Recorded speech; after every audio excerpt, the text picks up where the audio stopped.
തുല്യത എന്ന് പറഞ്ഞല്ലോ. ഈ തുല്യത പ്രാക്ടിക്കൽ അല്ല എന്ന് പറയുന്നതിൻ്റെ ഒരു സമ്മറി പറയാമോ? എന്തുകൊണ്ടാണ് പ്രാക്ടിക്കൽ അല്ലാത്തത്? നമ്മൾ ജന്മന നമ്മൾ തുല്യരല്ലാത്തത് കൊണ്ട്. ഭരണഘടന തരുന്ന തുല്യതകൾ മാത്രമേ തുല്യതയായിട്ടുള്ളൂ. നിയമങ്ങൾ തുല്യമായിട്ടൊക്കെ കിട്ടാം, അല്ലാതെ ഒരു കാര്യത്തിലും തുല്യതയില്ല. ഇതിപ്പോൾ ഞാൻ ഈ ഇടയ്ക്ക് വേറെ ഇന്റർവ്യൂവിൽ പറഞ്ഞത് അവിടെയാണ് കണ്ടത്. തുല്യരല്ല. എങ്ങനെ തുല്യരാവും? ഒരു പൗരൻ എന്ന നിലയിൽ ഒരു ഉയർന്ന നിരത്തിൽ സാമ്പത്തികമായിട്ടോ സാമൂഹികപരമായിട്ടോ ഉയർന്ന് നിൽക്കുന്ന ഒരാൾ അവർ തിരിച്ചറിയുന്നുണ്ടോ അവർ തുല്യരല്ല എന്നുള്ളത്? അതായത് ഉദാഹരണത്തിന് ജാതിയിൽ മുന്നിൽ നിൽക്കുന്ന ആളുകളോ സാമ്പത്തികമായിട്ട് മുന്നിൽ നിൽക്കുന്ന ആളുകൾ ചിലപ്പോൾ തിരിച്ചറിയുന്നുണ്ടോ? സാമ്പത്തികമാണ് കുറച്ചുകൂടെ. സാമ്പത്തികമായിട്ട് മുന്നിൽ നിൽക്കുന്നവന് അറിയാലോ, അവൻ മുന്നിലാണ് നിൽക്കുന്നതെന്ന് അറിയാം, തിരിച്ചറിയാലോ. പക്ഷെ ജാതീയമായിട്ട് മുന്നിൽ നിൽക്കുന്ന ഒരാൾക്ക് അവൻ അനുഭവിക്കുന്ന പ്രിവിലേജിനെ പറ്റി ബോധവാനാണ് എന്ന് പിഷാരടിക്ക് തോന്നിയിട്ടുണ്ടോ? ഉദാഹരണത്തിന് സമൂഹത്തിൽ ഇപ്പോൾ കാഴ്ചയിൽ ഒരിത്തിരി നിറം കുറഞ്ഞ ഒരാളെ മാറ്റി നിർത്തപ്പെടുന്നു, ഉയരം കുറഞ്ഞ ഒരാളെ മാറ്റി നിർത്തപ്പെടുന്നു, അങ്ങനെയൊക്കെ ഉണ്ടല്ലോ. അപ്പം ഇതെല്ലാം അനുഭവിക്കുന്ന ഒരാൾ അത് മറ്റവൻ അനുഭവിക്കുന്ന ബുദ്ധിമുട്ട് തിരിച്ചറിയുന്നുണ്ടോ? ഈ മറ്റവൻ ഇളയാൾ അനുഭവിക്കുന്ന ബുദ്ധിമുട്ട് തിരിച്ചറിയുന്നുണ്ടോ എന്നുള്ളത് അറിയാം, തിരിച്ചറിയുന്നുണ്ട്. പക്ഷെ അതിനൊരു ആക്ഷൻ ഒന്നും എടുക്കുന്നില്ല എന്നുള്ളതേ ഉള്ളൂ. തിരിച്ചറിയുന്നത് കൊണ്ടാണ് മാറ്റി നിർത്തപ്പെടുന്നത്. ഇത് തിരിച്ചറിയുന്നില്ലെങ്കിൽ നിങ്ങളുടെ ഈ ചോദ്യം ഉണ്ടാവില്ല. സമൂഹം മുഴുവൻ ഇത് തിരിച്ചറിയുന്നുണ്ട്. ഈ അറിവുണ്ടായിട്ട് അറിവില്ലാത്ത പോലെ അഭിനയിച്ചിട്ടാണ് ഇത് ചെയ്യുന്നത്. ഇത് അറിയുന്നില്ലെങ്കിൽ ഈ പ്രശ്നം ഉണ്ടാകുന്നില്ലല്ലോ. ഇത് വളരെ വ്യക്തമായി സമൂഹം തിരിച്ചറിയുന്നുണ്ട്. തിരിച്ചറിയുന്നത് കൊണ്ടാണ് ഇതുള്ളത്. തിരിച്ചുമുണ്ട്. ഇപ്പം ഇതൊന്നും ഇല്ലാതാകുന്നില്ലെങ്കിലും ഈ ഇടയ്ക്ക് ഏതോ ഒരു ഇന്റർവ്യൂവിൽ ഒരാൾ പറയുന്ന കേട്ടാണ്, നമ്മളൊരാൾ സമൂഹത്തിൽ ജാതീയമായി താഴെയാണ് എന്ന് പറഞ്ഞ് അയാളെ അപമാനിക്കുന്ന പോലെ തന്നെയാണ് മുകളിലാണെന്ന് പറഞ്ഞ് അപമാനിക്കുന്നതെന്ന് പറഞ്ഞു. ഒരു വിഷയം ഉണ്ടാകും ഉടനെ അത് പറഞ്ഞങ്ങ് ചീത്ത വിളിച്ചേക്കാന്ന് പറയുന്ന ഒരു പരിപാടികളുണ്ട്. അതും തുല്യതയാണ്. അങ്ങനത്തെ തന്നെ പ്രശ്നങ്ങളുണ്ട് ഇവിടെ. അതായത് ഒരാളെ ഉയർന്ന ജാതിയാണെന്ന് പറഞ്ഞ് മാറ്റി നിർത്തുന്നവരുണ്ട്. ഒരു സ്റ്റേറ്റ്മെന്റ് പറഞ്ഞ ഉടനെ അത് പറഞ്ഞിട്ട് ചാപ്പകുത്തി ഇരുത്തുക. ഞാൻ നേരത്തെ പറഞ്ഞ ചാപ്പകുത്തലാണല്ലോ പ്രധാനം. ഈ പറഞ്ഞത് എന്താണെന്നുള്ളത് രണ്ടാമതാണ്. എങ്ങനെ ഐഡന്റിറ്റിയിൽ പ്രശ്നം ഉണ്ടാക്കാം. ആ ഐഡന്റിറ്റി ആയതുകൊണ്ടാണ് അവൻ അങ്ങനെ പറഞ്ഞത് എന്ന് എത്രയും പെട്ടെന്ന് പറയുക എന്നുള്ളതാണ്. എക്സെപ്ഷണൽ കേസ് തിരിച്ചും മറിച്ചുമുണ്ട്. വളരെയധികം ജാതി ചിന്തിക്കുന്നവർ, ജാതി പറയുന്നവർ, ജാതിയുമായി ചിന്തിക്കുന്നവരുണ്ട്, തിരിച്ച് ചിന്തിക്കുന്നവരുണ്ട്. ജാതി കുറഞ്ഞതിന് വലിയ കുറ്റബോധവും അപകർഷതാബോധവും ഉള്ളവരുണ്ട്, അതില്ലാത്തവരുണ്ട്. ഒരു ഇന്റർവ്യൂവിൽ പറഞ്ഞതാണ്. കാരണം ഇവിടുന്ന് ബാക്കിലോട്ട് എത്രയോ അധികം ഇതെല്ലാം നിലനിന്നിരുന്നൊരു കാലത്ത് ഇന്ത്യയുടെ ഈ സദേൺ സ്റ്റേറ്റിൽ നിന്നും നാഗർകോവിൽ ഭാഗത്ത് നിന്ന് ന്യൂനപക്ഷക്കാരനായ APJ അബ്ദുൽ കലാമിന് ഇന്ത്യൻ പ്രസിഡന്റ് ആകാമെങ്കിൽ കേരളത്തിലെ ഉഴവൂരിൽ നിന്നും KR നാരായണന് ഇന്ത്യൻ പ്രസിഡന്റ് ആകാമെങ്കിൽ എക്സെപ്ഷനിലാണ്. നമ്മളുടെ ഒരു ഡിറ്റർമിനേഷൻ, നമ്മുടെ ഒരു അധ്വാനം. അല്ലാതെ ജാതി കൂടി ഒരുത്തൻ ഒരു പണിക്കും പോണില്ല, ഒരു കാര്യത്തിന് ചെയ്യാനുള്ള, വെറുതെ നടന്നാൽ അവനൊരു നല്ല ജീവിതം കാര്യമായിട്ട് ജീവിക്കില്ല. തിരിച്ചും. അപ്പൊ അതൊക്കെ കുറച്ച് എക്സെപ്ഷണൽ കേസ് കുറച്ചുണ്ട്. ബാക്കി നിങ്ങൾ പറഞ്ഞ പോലെ തന്നെയാണ്. ഈ റിസർവേഷനെ പറ്റിയുള്ള അഭിപ്രായം നല്ലതാണോ?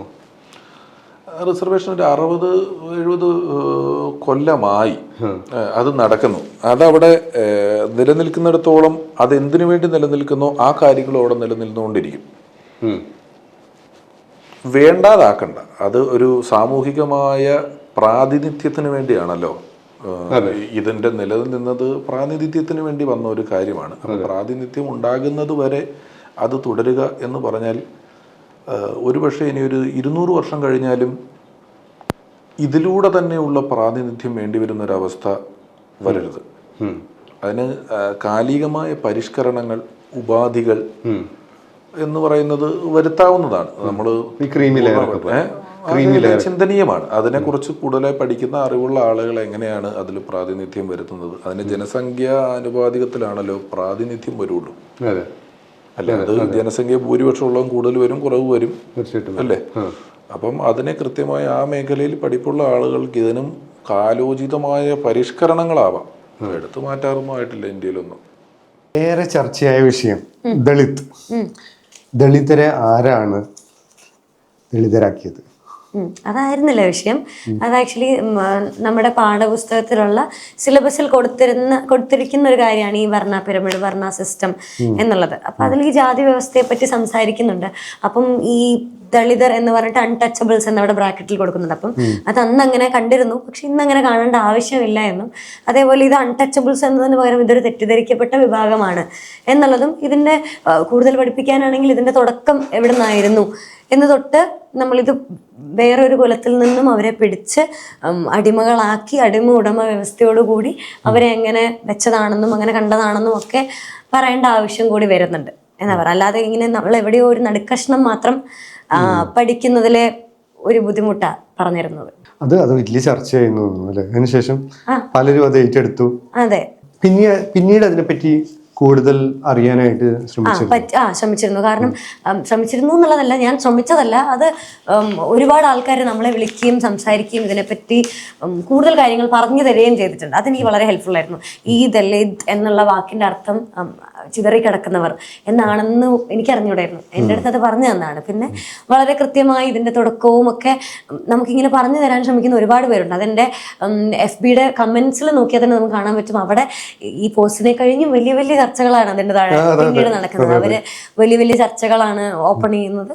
പിന്നെ അങ്ങ് വലിയ സംസാരങ്ങൾ നടക്കുകയാണ്. അപ്പൊ ഞാൻ അതിൽ ഹാപ്പിയാണ്. കാരണം അത് വായിച്ചാൽ മാത്രം മതി നമുക്ക് അതിനെപ്പറ്റി കൂടുതൽ ഡീറ്റെയിൽസ് മനസ്സിലാവാനായിട്ട്. പിന്നെ ഇത് ഡബിൾ ചെക്ക് ചെയ്യേണ്ട ആവശ്യമേ വരുന്നുള്ളൂ അല്ലേ? അപ്പം അങ്ങനെ ഒരുപാട് കാര്യങ്ങൾ പറഞ്ഞു തന്നിട്ടുള്ള ഒത്തിരി പേരുണ്ടായിരുന്നു. ഞങ്ങളുടെ ചാനലിൽ തന്നെ പലപ്പോഴും ഇതിനെ പറ്റി ഹീറ്റഡ് ആർഗ്യുമെന്റ്സ് ഒക്കെ ഉണ്ടായിട്ടുണ്ട്. വരുന്ന ഗസ്റ്റ് ആരാണോ അതനുസരിച്ചിരിക്കുക സംസാരം. അപ്പൊ എൻ്റെ ചോദ്യം എന്താന്ന് വെച്ചാൽ, ഈ റിസർവേഷനെ പറ്റിയൊക്കെ പിന്നീട് ചിന്തിച്ചോ, അതോ നേരത്തെ തന്നെ അതിനെ പറ്റിയൊരു ചിന്താഗതി ഉണ്ടോ? അത് റിസർവേഷൻ കാര്യത്തിലാണ്. ഇപ്പം ഞാൻ ഈ പോസ്റ്റ് ഇട്ട സമയത്ത് പലരും തെറ്റിദ്ധരിക്കപ്പെട്ടു പോയൊരു സംഭവമുണ്ട്. ഈ ദളിത് എന്നുള്ള ആ വാക്ക് കേൾക്കുമ്പോൾ തന്നെ മീനാക്ഷി ജാതി പറഞ്ഞു, മീനാക്ഷി എന്തിനാണ് ജാതി ഇല്ലാത്തൊരു സമൂഹത്തിൽ ജാതി ഓർമ്മപ്പെടുത്തുന്നത് എന്നൊക്കെ ചോദിച്ച ഒരുപാട് കമന്റ്സും കാര്യങ്ങളും വന്നിട്ടുണ്ടായിരുന്നു. അത് തെറ്റിദ്ധരിക്കപ്പെട്ടു പോയതാണ്. എനിക്ക് പഠിക്കാനുള്ള, നമുക്ക് ഇന്നത്തെ സമൂഹത്തിൽ പഠിക്കാനുള്ള ഒരു കാര്യത്തിനെ പറ്റിയാണ് പറഞ്ഞത്. അവിടെ ജാതിയില്ല, മതമില്ല, ഒന്നുമില്ല. പഠിക്കാനുള്ളൊരു കാര്യം നമ്മളൊരു തെറ്റായി അണ്ടർസ്റ്റിമേറ്റ് ചെയ്യുന്നതിന് പകരം നമുക്ക് കുറച്ചുകൂടെ ക്ലിയർ ആയിട്ട് പഠിപ്പിച്ചാൽ മുന്നോട്ടുള്ള തലമുറയ്ക്ക് അത് വളരെ ഹെൽപ്ഫുൾ ആവും. നമുക്കും അത് വലിയ സന്തോഷമായിരിക്കും. ഇങ്ങനെ ഇപ്പം ഏതൊരു സമുദായത്തിൽ പെടുന്ന ആളാണെങ്കിലും തെറ്റിദ്ധരിച്ച് നമ്മളെ പഠിക്കേണ്ടി വരുമ്പോൾ ഉണ്ടാവുന്ന നമുക്കൊക്കെയുള്ളൊരു ബുദ്ധിമുട്ടുണ്ട്, അതങ്ങ് മാറും എന്നുള്ളതേ ഉണ്ടായിരുന്നുള്ളൂ. പക്ഷെ ഇതിൻ്റെ താഴെയും വന്ന് ഒരുപാട് ആളുകൾ സംവരണം നിർത്തലാക്കണം എന്ന് പറഞ്ഞ് കമന്റ് ചെയ്ത ആൾക്കാരും ഉണ്ട്. ആദ്യം സംവരണം നിർത്തട്ടെ എന്നിട്ട് ഇത് മാറ്റാൻ എന്ന് പറഞ്ഞ ആൾക്കാർ. ഞാൻ സംസാരിച്ച ടോപ്പിക് അതേയല്ല. ഞാൻ പറഞ്ഞിരുന്നത് സിലബസിനെ പറ്റിയാണ്, പഠിക്കാനുള്ള വിഷയത്തിനെ പറ്റിയാണ്. പിന്നീട് അത് അവർക്ക് കൃത്യമായി സംസാരിക്കുമ്പോൾ, നമ്മളടുത്ത് സംസാരിക്കുമ്പോൾ അത് മാറിപ്പോയ ആൾക്ക് അതായിരുന്നു, ഞങ്ങൾക്ക് അത് മനസ്സിലായില്ലായിരുന്നു എന്ന് പറഞ്ഞ ആൾക്കാരും ഉണ്ട്. അതായത് സംവരണം ഉള്ളത് കൊണ്ടാണ് ജാതി നിലനിൽക്കുന്നത് എന്നൊരു തെറ്റിദ്ധാരണ പലർക്കും ഉണ്ടെന്ന് തോന്നുന്നു. അങ്ങനെയും പലതരത്തിലുള്ള വിചാരങ്ങളുള്ള ആളുകൾ ഉണ്ടാവാം. നമ്മൾ നിൽക്കുന്ന സമൂഹത്തിൽ നിന്നുകൊണ്ട് പലരെയും നോക്കുന്ന സമയത്ത് ആർക്കും ഒരു ബുദ്ധിമുട്ടില്ലാത്ത പോലെ നമുക്ക് തോന്നുമായിരിക്കും.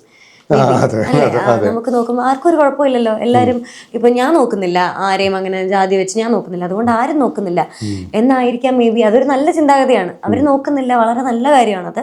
പക്ഷെ അങ്ങനെ നോക്കാത്ത കുറേ പേരും കൂടെ ഉണ്ട് എന്ന് നമ്മൾ മനസ്സിലാക്കണം. കാരണം അതിപ്പോഴും ഇത് നടന്നപ്പോൾ, ഈ വിഷയം നടന്നുകൊണ്ടിരിക്കുമ്പോൾ തന്നെ എനിക്ക് ഏറ്റവും സന്തോഷമുള്ള കാര്യം അതായിരുന്നു.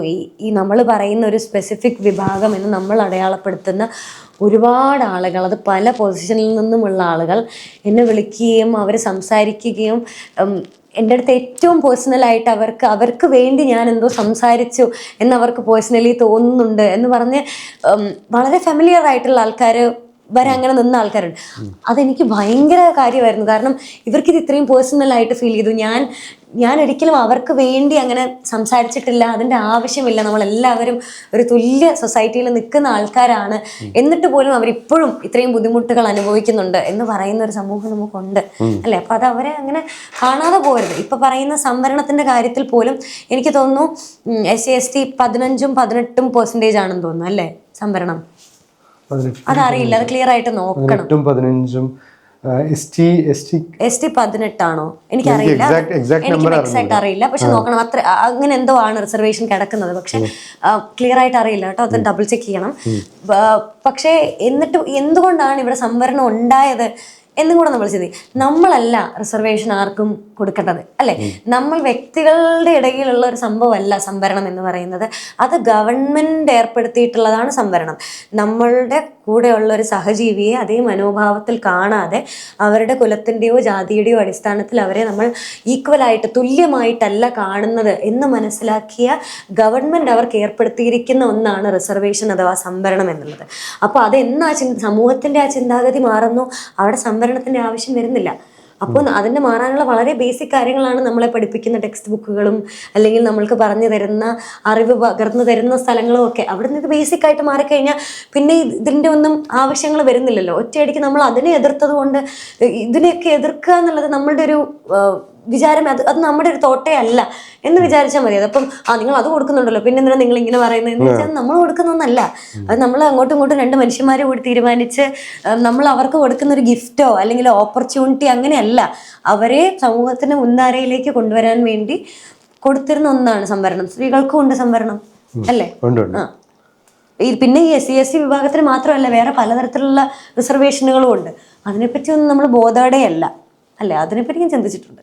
ഇവിടെ യഥാർത്ഥത്തിൽ ഈ ജാതി മതവും നിങ്ങൾ ഒരുപാട് സ്റ്റഡീസ് നടന്നിട്ടുണ്ട്. കേരളത്തിലെ യഥാർത്ഥത്തിൽ പുലയന്മാരും നായന്മാരും ഈഴവരും ഇവരെല്ലാം ബേസിക്കലി സ്റ്റോക്ക് ഒന്ന് തന്നെയാണ്. മനസ്സിലായില്ലേ? അത് ഇങ്ങനെ ഈ പിക്ക് നമ്മൾ ശരിക്കും ഈ പട്ടി ഈ ചെന്നായിൽ നിന്നാണ് നായ എല്ലാം ഉണ്ടായിരിക്കുന്നത്. ചെന്നായ മനുഷ്യനോട് അടുത്ത് വന്ന ചെന്നായകൾ, ഫ്ലൈറ്റ് ഡിസ്റ്റൻസ് കുറഞ്ഞ ചെന്നായകൾ, നമ്മുടെ വിസർജ്യങ്ങളും മറ്റു കാര്യങ്ങളൊക്കെ ഭക്ഷിക്കാൻ വന്ന മനുഷ്യനോട് ഭയമില്ലാത്ത മനുഷ്യനോട് അടുക്കുന്ന ചെന്നായകൾ, അവയാണ് ഈ കാട്ടുപട്ടികളായിട്ടും കാട്ടുപട്ടികളിൽ നിന്ന് നാട്ടുപട്ടികളും നാട്ടുപട്ടികളിൽ നിന്ന് ഈ പോമറേനിയനും മറ്റേ ഇതുമായിട്ട് വന്നത്. ഇവിടെ ശരിക്കും നമ്മൾ എന്ന് പറഞ്ഞാൽ സെലക്ട് ചെയ്തെടുക്കുന്നത് ഈ ടൈം ആയിട്ടുള്ള അതിനെ സഹായിക്കുന്ന ജീനുകളാണ് നമ്മൾ പിടിച്ചെടുക്കുന്നത്.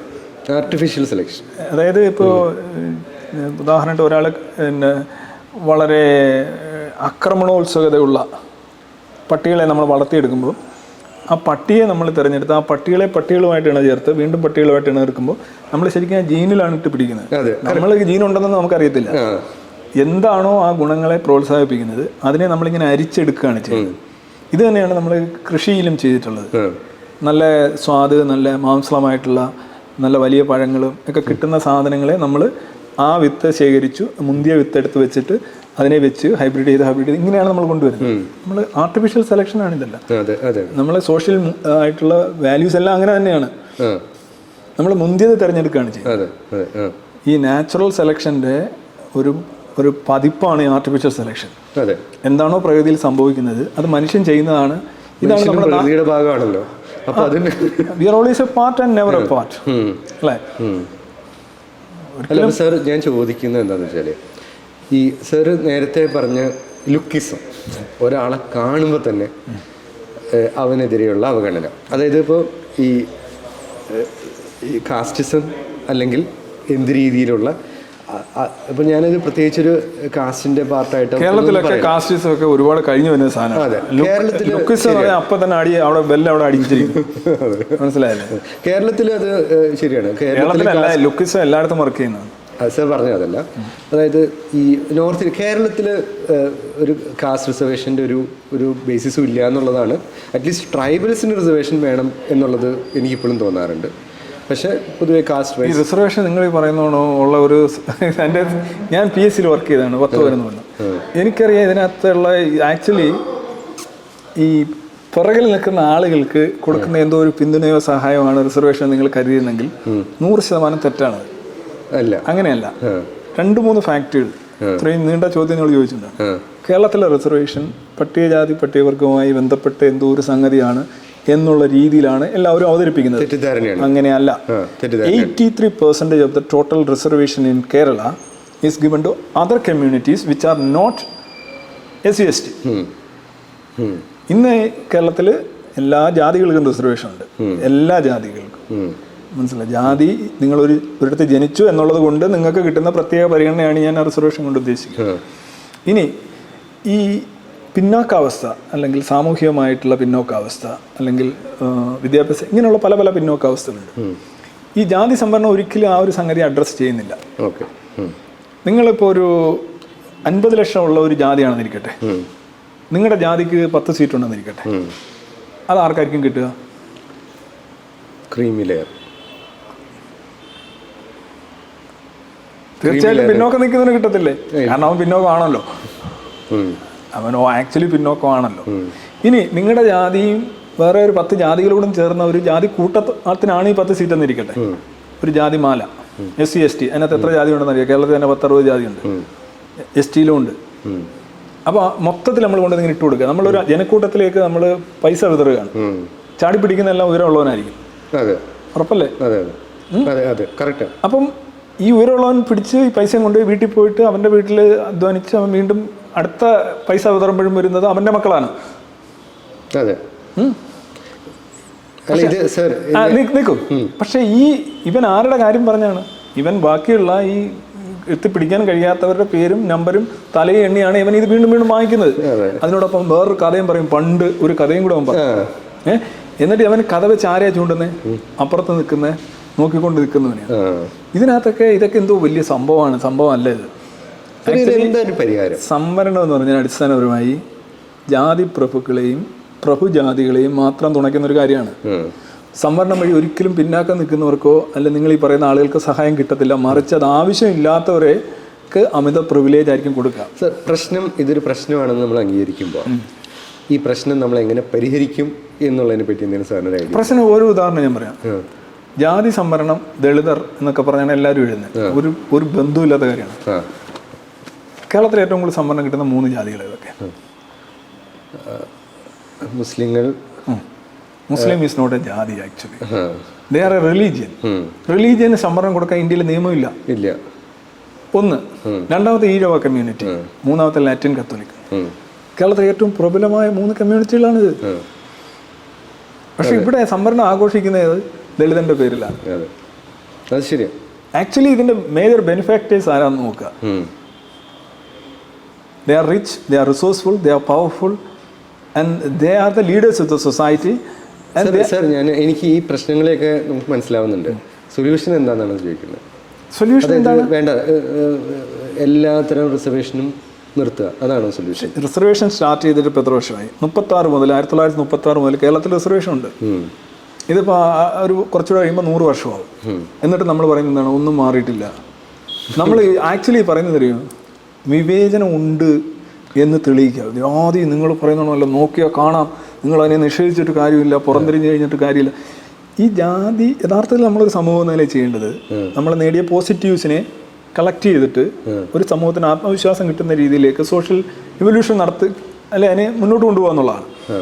അല്ല നമുക്കിപ്പോൾ ജാതിബോധമുള്ള മനുഷ്യനില്ലെന്ന് വെച്ചാൽ ഉണ്ട്. ചിലയിടത്ത് മൈക്രോ ആയിട്ട്, ചില മാക്രോ ആയിട്ട്, ചില ഒളിഞ്ഞും തെളിഞ്ഞും.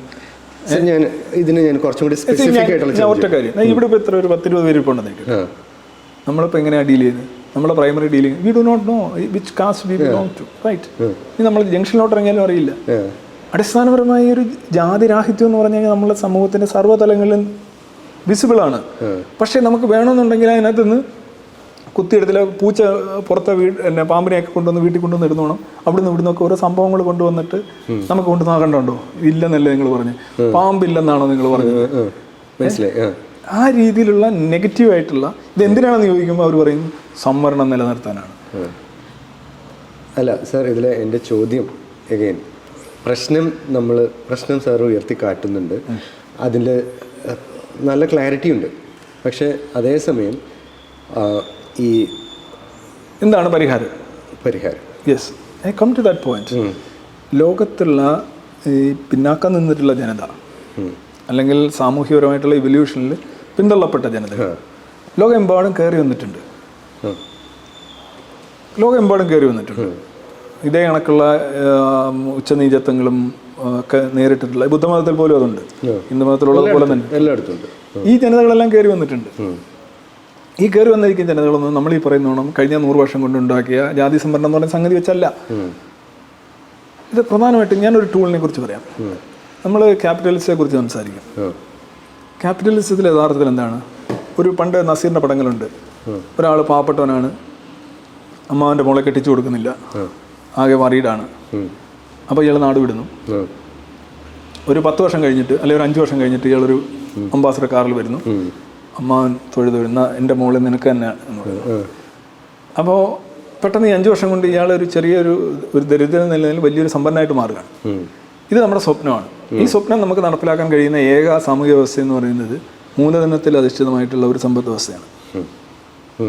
മറ്റ് സമ്പദ് വ്യവസ്ഥകളെല്ലാം തന്നെ കച്ചവടം ആര് ചെയ്യണം, എന്ത് ചെയ്യണം, സമ്പത്ത് ആര് സ്വരൂപിക്കണം, അത് സർക്കാരാണോ അല്ല ഇന്ന വ്യക്തികളാണോ, ഇന്ന തൊഴിൽ ഇന്നാർക്ക് ചെയ്യാമോ, ഇങ്ങനെയുള്ള ഒരുപാട് കെട്ടുപാടുകളുള്ളതാണ്. ഒരു സ്വതന്ത്ര വിപണിയും സ്വതന്ത്ര മൂലധന വ്യവസ്ഥയും ഉണ്ടെന്നുണ്ടെങ്കിൽ നിങ്ങൾക്ക് ഒരു ദിവസം കൊണ്ട് അല്ലെങ്കിൽ ഒരു മാസം കൊണ്ട് നിങ്ങൾക്ക് നിങ്ങളുടെ അവസ്ഥ തന്നെ മാറ്റിയെടുക്കാൻ കഴിയും. ഏറ്റവും വലിയ കറ പോലും കഴുകിക്കളയാൻ കഴിയും. ഇപ്പോൾ നിങ്ങൾക്കറിയാം, പണം വരുമ്പോൾ ഈ പല ജാതി കൊലകളെന്നൊക്കെ പറയുന്ന പല സാധനത്തിലും നമ്മൾ വളരെ സൂക്ഷ്മമായിട്ട് നോക്കുകയാണെന്നുണ്ടെങ്കിൽ സാമ്പത്തികമായിട്ടുള്ള വ്യത്യാസം, സാമ്പത്തിക നിലകളിലുള്ള വ്യത്യാസമാണ് പലപ്പോഴും ഈ ജാതിയെ പ്രൊണൗൺസ് ചെയ്തുകൊണ്ട്. ഇപ്പോൾ ശരിക്കും പൈസയും പദവിയും ഉണ്ടെന്നുണ്ടെങ്കിൽ ഈ ജാതി താഴോട്ട് പോകുന്നതായിരിക്കും. നമുക്കറിയാം അത് ശരിക്കും സംഭവിക്കുന്നത്, നമുക്കറിയാമത്. ഇപ്പോൾ ഞാൻ പറയുന്നത്, ഒരു വ്യക്തിക്ക് പിന്നാക്കാവസ്ഥ ഉണ്ടെങ്കിൽ അയാളെ സഹായിക്കൂ, അയാൾക്ക് ഗ്രാൻഡ് കൊടുക്കൂ, അയാൾക്ക് വീട് വെച്ച് കൊടുക്കൂ, അയാൾക്ക് റേഷൻ കൊടുക്കൂ, സ്കോളർഷിപ്പ് കൊടുക്കൂ, യൂണിഫോം കൊടുക്കൂ, വിദ്യാഭ്യാസം കൊടുക്കൂ, പരീക്ഷ എഴുതാൻ കോച്ചിങ് കൊടുക്കൂ. ജോലി കൊടുക്കരുത്. ജോലി കൊടുക്കരുതെന്നല്ല, അതെന്ത് പറഞ്ഞില്ല, ജോലി കൊടുക്കരുതെന്നല്ല, നിങ്ങൾ പരീക്ഷയ്ക്ക് കോച്ചിങ് വരെ കൊടുക്കൂ. അവൻ പരീക്ഷ എഴുതട്ടെ, അവൻ കയറി വരട്ടെ. ഓക്കെ, അതായത് ജോലിയിൽ സംവരണം വേണ്ട. ജോലി എന്ന് പറയുന്നത് യഥാർത്ഥത്തിൽ പ്രശ്നം ജോലി സംവരണമാണ്. മറ്റ് സംവരണങ്ങളൊന്നും ആരും അധികം ഇവിടെ തൊഴിൽ സംവരണത്തിന്റെ പേരിലാണ് തർക്കമുള്ളത്.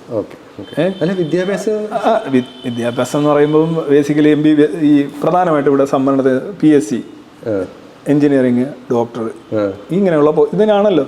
ബാക്കിയുള്ള എവിടെയൊക്കെ എന്തെല്ലോ മൈക്രോ സംവരണങ്ങൾ നടക്കുന്നുണ്ട്, ആളുകൾ സംസാരിക്കുന്നുണ്ട്. കാര്യം ഇതിൻ്റെ എല്ലാം കാര്യം എന്ന് പറഞ്ഞാൽ ഇത് സമൂഹത്തിലെ ജീവിതമാർഗം എന്ന നിലയിലും പദവി എന്ന നിലയിലും ഒരു സാധ്യത എന്ന നിലയിലും നിങ്ങളുടെ ലൈഫ് ലോങ് ആയിട്ടുള്ള ഒരു ഇൻഷുറൻസ് ആണ് തൊഴിലെന്ന് പറയുന്നത്. അവിടെ നിങ്ങൾ ഒരുമിച്ച് അവിടെ കയറിയ രക്ഷപ്പെട്ടു. അല്ല, ഒരു മനുഷ്യൻ്റെ ഒരു സേഫ്റ്റി പ്രിൻസിപ്പിൾ വെച്ചു നിങ്ങൾ ഒരുമിച്ച് കെട്ടിപ്പിടിച്ച് അല്ലെങ്കിൽ കയ്യിൽ തോളെ കൈയിട്ട് പോകുന്നു. അവിടെ ചെല്ലുമ്പോൾ നിങ്ങളെല്ലാവരും തുല്യരാണെന്ന് അതുവരെ നിങ്ങൾ വിശ്വസിക്കുകയും ഒരു മിത്തിൽ വിശ്വസിക്കുകയും അവിടെ എന്ന് പറയുമ്പോൾ നീ ഏത് ജാതിയാ, നീ കയറിപ്പോ, ബാക്കി എല്ലാവരും പോകുമെന്ന് പറയുമ്പോൾ ഇത് നമുക്ക് പ്രാക്ടീസ് ചെയ്യാൻ കഴിയുന്ന ഒരു സംഗതിയല്ല. അവിടെ ഈ ബേസിക്കലി ജാതി അടിസ്ഥാനത്തിൽ നിങ്ങൾ നേട്ടങ്ങളും ആനുകൂല്യങ്ങളും വിതരണം ചെയ്യണമെന്നുണ്ടെങ്കിൽ ആ സമൂഹം എക്കാലം ജാതി അധിഷ്ഠിതമായിട്ട് തന്നെ നിലനിൽക്കും. മനസ്സിലായില്ലേ? ഇപ്പോൾ ഉദാഹരണമായിട്ട് നിറത്തിൻ്റെ അടിസ്ഥാനം, നിറമുള്ളവർക്ക് മാത്രമാണ് ജോലി കൊടുക്കുന്നതെങ്കിൽ ഈ നിറം കൂട്ടാനായിട്ട് എല്ലാവരും ഇത് ക്രീം അടിച്ച് ഉപ്പാട് വരുമോ അല്ലേ? ജാതി ഒരു പാസ്പോർട്ടായി മാറുമ്പോൾ, ജാതി ഒരു ഇപ്പോൾ പണ്ടത്തെ നമ്പൂതിരിമാർ ഇവിടെ അവർ ഒരുപാട് അൺഡ്യൂ ആയിട്ടുള്ള പ്രിവിലേജസ് ഈ കേരളത്തിൽ അനുഭവിച്ചിരുന്നത് എന്താണ്? അവരുടെ പാസ്പോർട്ടിൽ നിന്ന് ഈ സാധനം കാണിച്ചുകൊണ്ടാണ്. ഇത് നോക്കൂ, ഇത് ഞാൻ ചെയ്യേണ്ടത് പറയണം. നമ്മൾ നീ ആരാന്ന് ചോദിക്കുമ്പോൾ ഈ കാർഡ് എടുത്ത് കാണിക്കും, ഞാൻ സർ പറഞ്ഞില്ല. അപ്പം ഈ ഒരു കാർഡ് എടുത്ത് കാണിക്കുകയാണ്. ഈ കാർഡ് എടുത്ത് കാണിക്കാൻ അനുവദിക്കരുത് മനുഷ്യരെ. അത് അവനെ അനുവദിക്കരുത്, ഇവനെ അനുവദിക്കരുത്. അങ്ങനെയാണെങ്കിൽ നിങ്ങൾക്ക് സമത്വത്തെക്കുറിച്ച് യാതൊരു ബോധ്യമില്ലെന്ന് എൻ്റെ അർത്ഥം. BJPയുടെ ഒരു പൊസിഷൻ തന്നെ സംവരണത്തിനെതിരാണ്. ഈ സംവരണത്തിന് എതിരായ ഈ സംവരണത്തിനോട് ശ്രീജിത്തിനും താല്പര്യമില്ല എന്നാണ് ഞാൻ മനസ്സിലാക്കുന്നത്. സംവരണത്തിനോട് താല്പര്യമുണ്ട്, പക്ഷേ അത് നമ്മുടെ തൊലിയുടെ നിറമോ നമ്മൾ ജനിച്ചു വീഴുന്ന ജാതിയുടെ പേരിലോ മതത്തിൻ്റെ പേരിലോ ആകരുത് എന്നാണ് കരുതുന്നത്. അതിനൊരു റെലവൻസ് ഉണ്ടായിരുന്നു. നമ്മുടെ ഭരണഘടനാ ശില്പികൾ സംവരണം എന്ന് പറയുന്ന കോൺസെപ്റ്റിനെ ഇൻട്രൊഡ്യൂസ് ചെയ്യുന്ന സമയത്ത് തന്നെ ഇത് എല്ലാ കാലത്തേക്കും തുടരുക എന്നായിരുന്നില്ല വെച്ചിരുന്നത്. മുഖ്യധാരയിലേക്ക് എത്തിക്കുന്നതിന് വേണ്ടിയിട്ടുള്ള ചില നിഷ്കർഷകളുണ്ടായിരുന്നു. അത് പാലിക്കപ്പെടാത്തതിൻ്റെ പ്രധാന ഉത്തരവാദിത്വം രാഷ്ട്രീയ നേതൃത്വത്തിനാണ്. ഇപ്പോൾ ഉദാഹരണത്തിന് അട്ടപ്പാടി ഒരു ട്രൈബൽ ഏരിയയാണ്. അട്ടപ്പാടിയിലേക്ക് സംസ്ഥാനത്തിൻ്റെയും കേന്ദ്രത്തിൻ്റെയും വിഹിതമായിട്ട് ഓരോ തവണയും ഓരോ ഡെവലപ്മെൻറ്റ് പ്ലാനിന് വേണ്ടിയിട്ട് MLA മാരും സംസ്ഥാനവും MP മാരും കൊണ്ടുവന്ന് ചിലവാക്കിയിരിക്കുന്നത് കോടികളാണ്. നമുക്കറിയാമല്ലോ. പക്ഷേ എങ്ങനെയായിരുന്നു അവരുടെ പണ്ടത്തെ അവസ്ഥ? ഇന്നും അതേ അവസ്ഥയാണ്. അവിവാഹിതരായിട്ടുള്ള അമ്മമാർ, വിദ്യാഭ്യാസം ലഭിക്കാത്ത. വളരെ തെറ്റാണ്. കാരണം അട്ടപ്പാടി പ്രത്യേകിച്ച് പറഞ്ഞതുകൊണ്ട് അതിൻ്റെയൊക്കെ വ്യക്തിപരമായ അനുഭവങ്ങൾ കൂടി ഉണ്ട് എനിക്ക്. അല്ല, ഞാൻ വ്യക്തിപരമല്ല പറഞ്ഞത്. അങ്ങനെ നോക്കിയാൽ വ്യക്തിപരമായിട്ട് എനിക്ക് അനുഭവങ്ങൾ. എൻ്റെ ചോദ്യം എന്താണെന്ന് വെച്ചാൽ, അല്ല സിജി, ഞാനത് കംപ്ലീറ്റ് ചെയ്തോട്ടെ. ഞാൻ പറയുന്നത് ഇവിടെ കേരളത്തിനെ സൊമാലിയയോട് പണ്ട് നരേന്ദ്രമോദി താരതമ്യം ചെയ്യപ്പെട്ടിരുന്ന ഒരു സാഹചര്യം ഉണ്ടായിരുന്നു. അപ്പോൾ അതുമായി ബന്ധപ്പെട്ട് ഞാൻ എന്തൊരു ലേഖനം എഴുതിയത് എനിക്ക് ഓർമ്മയുണ്ട്. അതായത് നമ്മൾ ഡെവലപ്മെൻറ്റിന് വേണ്ടിയിട്ട് നമ്മൾ എന്തൊക്കെ പാരാമീറ്റേഴ്സ് ഫില്ല് ചെയ്യാൻ നമ്മൾ പണം മുടക്കുന്നോ അതിനപ്പുറത്തേക്ക് ഇന്നും അവിടെ അവിവാഹിതരായിട്ടുള്ള അമ്മമാരില്ല എന്ന അഭിപ്രായമില്ലല്ലോ. വിദ്യാഭ്യാസമോ പോഷകക്കുറവോ ഇല്ലാത്ത കുട്ടികൾ, പോഷകക്കുറവുള്ള കുട്ടികളുണ്ട് എന്നുള്ള കാര്യത്തിൽ അഭിപ്രായം. നല്ല രീതിയിലുള്ള വീടുകളോ മറ്റ് ഭൗതിക സാഹചര്യങ്ങളോ ഇല്ല എന്ന കാര്യത്തിൽ നമുക്ക് തർക്കമില്ലല്ലോ. ഞാൻ പറയുന്നത് ഈ പണം എവിടെ പോയി? അപ്പോൾ ഇത് റിസർവേഷൻ ആണെങ്കിലും അലൊക്കേഷൻ ആണെങ്കിലും ഇത് നടത്തേണ്ടിയിരുന്നതിൻ്റെ ഉത്തരവാദിത്വം പൊളിറ്റിക്കൽ ഡിസ്പെൻസേഷനാണ്. അത് നടന്നിട്ടില്ല എന്നുള്ളത് ഒരു വശം. ഞാൻ പറയുന്നത് ഇവർക്ക് കോമൺ ആയിട്ടുള്ള ഒരു പ്രശ്നമുണ്ട്. അല്ല, ഞാൻ ഒരു കാര്യം തീർന്നില്ല. ഞാൻ പറയട്ടെ, ഈ ഉത്തരാഖണ്ഡിലാണെന്നാണ് എൻ്റെ ഓർമ്മ, കഴിഞ്ഞ വർഷമോ അതിന് മുമ്പത്തെ വർഷമോ സർക്കാർ സർവീസിലുള്ള റിസർവേഷനുമായി ബന്ധപ്പെട്ട് സുപ്രീം കോടതിയിൽ ഒരു കേസ് വന്നു. അന്ന് സുപ്രീം കോടതി പറഞ്ഞത് റിസർവേഷൻ കൊടുക്കാനുള്ള കാര്യങ്ങളെല്ലാം നിങ്ങൾ നിയമപരമായി ചെയ്തിട്ടുണ്ട് എങ്കിൽ അത് തുടരണമെന്നില്ല എന്ന രീതിയിൽ കൊടുത്തു. കാരണം ഇതൊരു സ്റ്റേറ്റിൻ്റെ ഡിസ്ക്രിപ്ഷനിലുള്ള ഒരു പരിപാടിയാണ് നമ്മുടെ ഭരണഘടനാപരമായിട്ട്. ഇത് അന്ന് പറഞ്ഞു. കാരണം ഇതിൻ്റെ റെക്കോർഡ് കൊടുത്തു. അതായത് ഇത്ര സർവീസുകൾ, സ്റ്റേറ്റ് സർവീസിൽ ഇത്ര ആൾക്കാർക്ക് ഇത്ര പ്രൊമോഷൻ എല്ലാം കൊടുത്തിട്ടുണ്ട്. ഇത് കണ്ടതിന് ശേഷം കോർട്ടിന് തൃപ്തി വന്നതുകൊണ്ടാണ് സുപ്രീം കോടതി പറഞ്ഞത് ശരി, അതങ്ങനെ ആവാമെന്ന്. അന്ന് തന്നെ കോടതി പറഞ്ഞൊരു പ്രധാനപ്പെട്ട കാര്യം, നമുക്ക് ഈ റിസർവേഷൻ്റെ ബെനിഫിറ്റ് ഇവർക്ക് കിട്ടുന്നുണ്ടോ ഇല്ലയോ എന്നുള്ളതിനെ മെഷർ ചെയ്യാനായിട്ടുള്ള ചില യാഡ് സ്റ്റിക്കുകളുണ്ടാണ്. ആ യാഡ് സ്റ്റിക്കുകൾ എന്താണ്? അപ്പോൾ പലരും പറയുന്നത് ഇതിൽ സാമ്പത്തികം എന്ന് പറയുന്നൊരു കാര്യത്തിനെ പരിഗണിക്കാനേ പറ്റില്ല എന്നാണ് പറയുക. പക്ഷേ കോടതി പറഞ്ഞു എന്ന് വളരെ വ്യക്തമായിട്ട്, സാമ്പത്തിക അവസ്ഥ എന്ന് പറയുന്നത് definitely has to be one of the most important criteria. പക്ഷേ ഇന്നത്തെ ഏതെങ്കിലും ദളിത് ആക്ടിവിസ്റ്റ്, എനിക്ക് പരിചയമുള്ള ദളിത് ആക്ടിവിസ്റ്റുകൾ ഉണ്ടായിരിക്കാം, പക്ഷേ എനിക്ക് പരിചയമുള്ള പ്രധാനപ്പെട്ട പല ദളിത് ആക്ടിവിസ്റ്റുകളും ഇതിനെ ഫൈനാൻഷ്യൽ സ്റ്റെബിലിറ്റിയുമായിട്ട് ലിങ്ക് ചെയ്യുന്നതിനോട് എതിർപ്പ് പ്രകടിപ്പിക്കുന്നു. ഞാൻ പറയുന്നത് നിങ്ങൾ ഏത് രീതിയിൽ ആ ഒരു കമ്മ്യൂണിറ്റിയെ കാണിച്ചാലും, ക്രീമി ലെയർ വന്നതിന് ശേഷം, ക്രീമി ലെയർ വന്നത് എന്തുകൊണ്ടാണ്? ഫൈനാൻഷ്യൽ സ്റ്റെബിലിറ്റി ഒരു കാരണമായതുകൊണ്ടാണ്, ആണല്ലോ. അപ്പോൾ എന്തുകൊണ്ട് എല്ലാ കാര്യത്തിലും അതേപോലെ ഒരു ക്രീമി ലെയർ കൊണ്ടുവരുന്നില്ല? ഫൈനാൻഷ്യൽ സ്റ്റെബിലിറ്റി, അതായത് ജാതീയമായിട്ടുള്ള പരിഗണന മാത്രമാണെങ്കിൽ ക്രീമി ലെയർ എന്ന് പറയുന്നത് ഘടകവിരുദ്ധമാണ്. കാരണം നിങ്ങൾ പറയുന്നത് ജാതീയതയ്ക്കാണ്, അല്ലെങ്കിൽ ജാതി വിഭാഗത്തിനാണ് നിങ്ങൾ സോഷ്യലി ബാക്ക്വേർഡ്നെസ് ഡിഫൈൻസ്. അല്ലല്ല, തീർന്നില്ല സിജി, ഞാൻ പറഞ്ഞത് മനസ്സിലായില്ല. ജാതീയത വെച്ചിട്ടാണ്, അല്ലെങ്കിൽ ജാതി വെച്ചിട്ടാണ് നമ്മൾ റിസർവേഷൻ കൊടുക്കുന്നത്, ശരിയാണല്ലോ, തർക്കമില്ല. ജാതി കൊടുക്കുന്നതിനുള്ള കാരണം എന്താണ്? സോഷ്യൽ ബാക്ക്വേർഡ്നെസ് നമ്മൾ മെഷർ ചെയ്യുന്നത് അവരുടെ ആ ജാതി അടിസ്ഥാനത്തിലായതുകൊണ്ടാണ്. പക്ഷേ ജാതി അടിസ്ഥാനത്തിൽ തന്നെ ക്രീമി ലെയർ കൊണ്ടുവരുമ്പോൾ അതിൻ്റെ അർത്ഥം എന്താണ്? നമ്മളൊരു അഡീഷണൽ ലെയറിനെ കൊണ്ടുവന്നിരിക്കുന്നത് ഫൈനാൻസ് ആണ്. Financial stability. തീർന്നില്ല. ഞാൻ പറയുന്നത്, നിങ്ങൾ തന്നെ ക്രീമി ലെയർ ഇൻട്രൊഡ്യൂസ് ചെയ്യുന്ന സമയത്ത് പൂർണ്ണമായിട്ടും ജാതി വിഭാഗം അവർക്കാണ് റിസർവേഷൻ എന്നതിനെ നിങ്ങൾ ക്രീമി ലെയർ കൊണ്ട് മറികടന്നു. എന്ന് വെച്ചാൽ നിങ്ങളുടെ ഫൗണ്ടേഷൻ എന്തായിരുന്നു, ആ ഫൗണ്ടേഷനെ നിങ്ങൾ സാമ്പത്തിക അടിസ്ഥാനവുമായിട്ട് ബന്ധപ്പെടുത്തി. അങ്ങനെ ബന്ധപ്പെടുത്തുകയാണെങ്കിൽ, സാമ്പത്തിക അടിസ്ഥാനത്തിൽ നിങ്ങളിത് കൊടുക്കുകയാണെങ്കിൽ ഈ പറയുന്ന എത്ര പേര് ഒഴിവാക്കപ്പെടും? അതായത് ശരിയായി നിങ്ങൾക്ക് റിസർവേഷൻ കൊടുക്കേണ്ട എത്ര പേര് ഒഴിവാക്കപ്പെടും? ഒഴിവാക്കപ്പെടുന്ന ആൾക്കാരുടെ എണ്ണം വളരെ കുറവായിരിക്കും. അഥവാ ഒഴിവാക്കപ്പെടുന്നത് ഫൈനാൻഷ്യലി സ്റ്റേബിൾ ആയവരായിരിക്കും. ഇത് നമ്മൾ ഓരോരോ കാര്യങ്ങളിൽ വ്യക്തതയുണ്ട്, അതിൽ തെറ്റൊന്നും പറയുന്നില്ല. പക്ഷെ ഒരു ബേസിക് ഒരു മാനുഷികമായ പരിഗണനയോടുകൂടി നമ്മൾ ഈ താഴ്ന്ന ജാതിയിലെയും ഈ ഷെഡ്യൂൾ ട്രൈബ്സിലെ ആളുകളോട് നോക്കിയാൽ, അവർ സഹസ്രാബ്ദങ്ങളായി സമൂഹത്തിൻ്റെ താഴെ തട്ടിൽ ഉള്ളവരാണ്, അതിൽ സംശയമില്ലല്ലോ. ഇല്ല. ഇവരെ സമൂഹത്തിൻ്റെ മുഖ്യധാരയിലോട്ട് കൊണ്ടുവരാൻ വേണ്ടിയാണ്.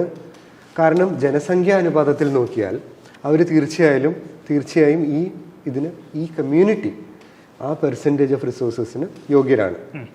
അപ്പം ഇത് അവരിൽ കുറേ ചിലർക്ക് മാത്രമായി ആ ബെനിഫിറ്റ് ലഭിക്കുന്നു, അർഹതയില്ലാത്ത കുറേ ആളുകൾക്ക് ലഭിക്കുന്നു എന്നത് അവരുടെ 50% 50% അവർക്ക് അവകാശപ്പെട്ട റിസോഴ്സസിൽ മറ്റ് കമ്മ്യൂണിറ്റീസിന് റൈറ്റ്സ് പറയാനുള്ള ഒരു മെഷർമെൻ്റ് അല്ല.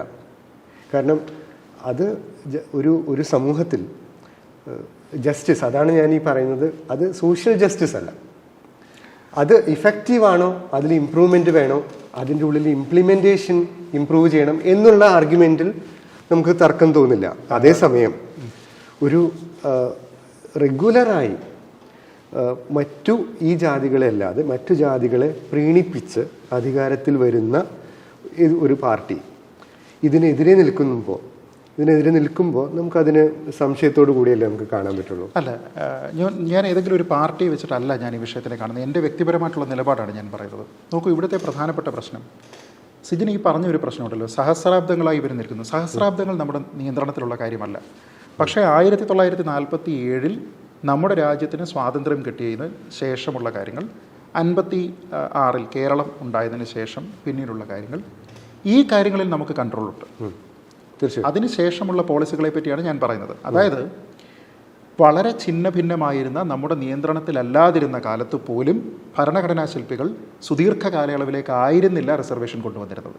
തീർച്ചയായും. അതായത് വളരെ ലിമിറ്റഡ് പീരീഡ് കൊണ്ട് നമുക്ക് കൃത്യമായ റിസോഴ്സസ് യൂട്ടിലൈസ് ചെയ്താൽ ഇവരെ മുഖ്യധാരയിലേക്ക് കൊണ്ടുപോകാമെന്ന് ചിന്തിച്ചവരാണ് അംബേദ്കറിനെ പോലെയുള്ള മഹാരഥന്മാർ. ആ പോയിന്റിൽ നിന്നാണ് ഞാൻ സംസാരിക്കുന്നത്.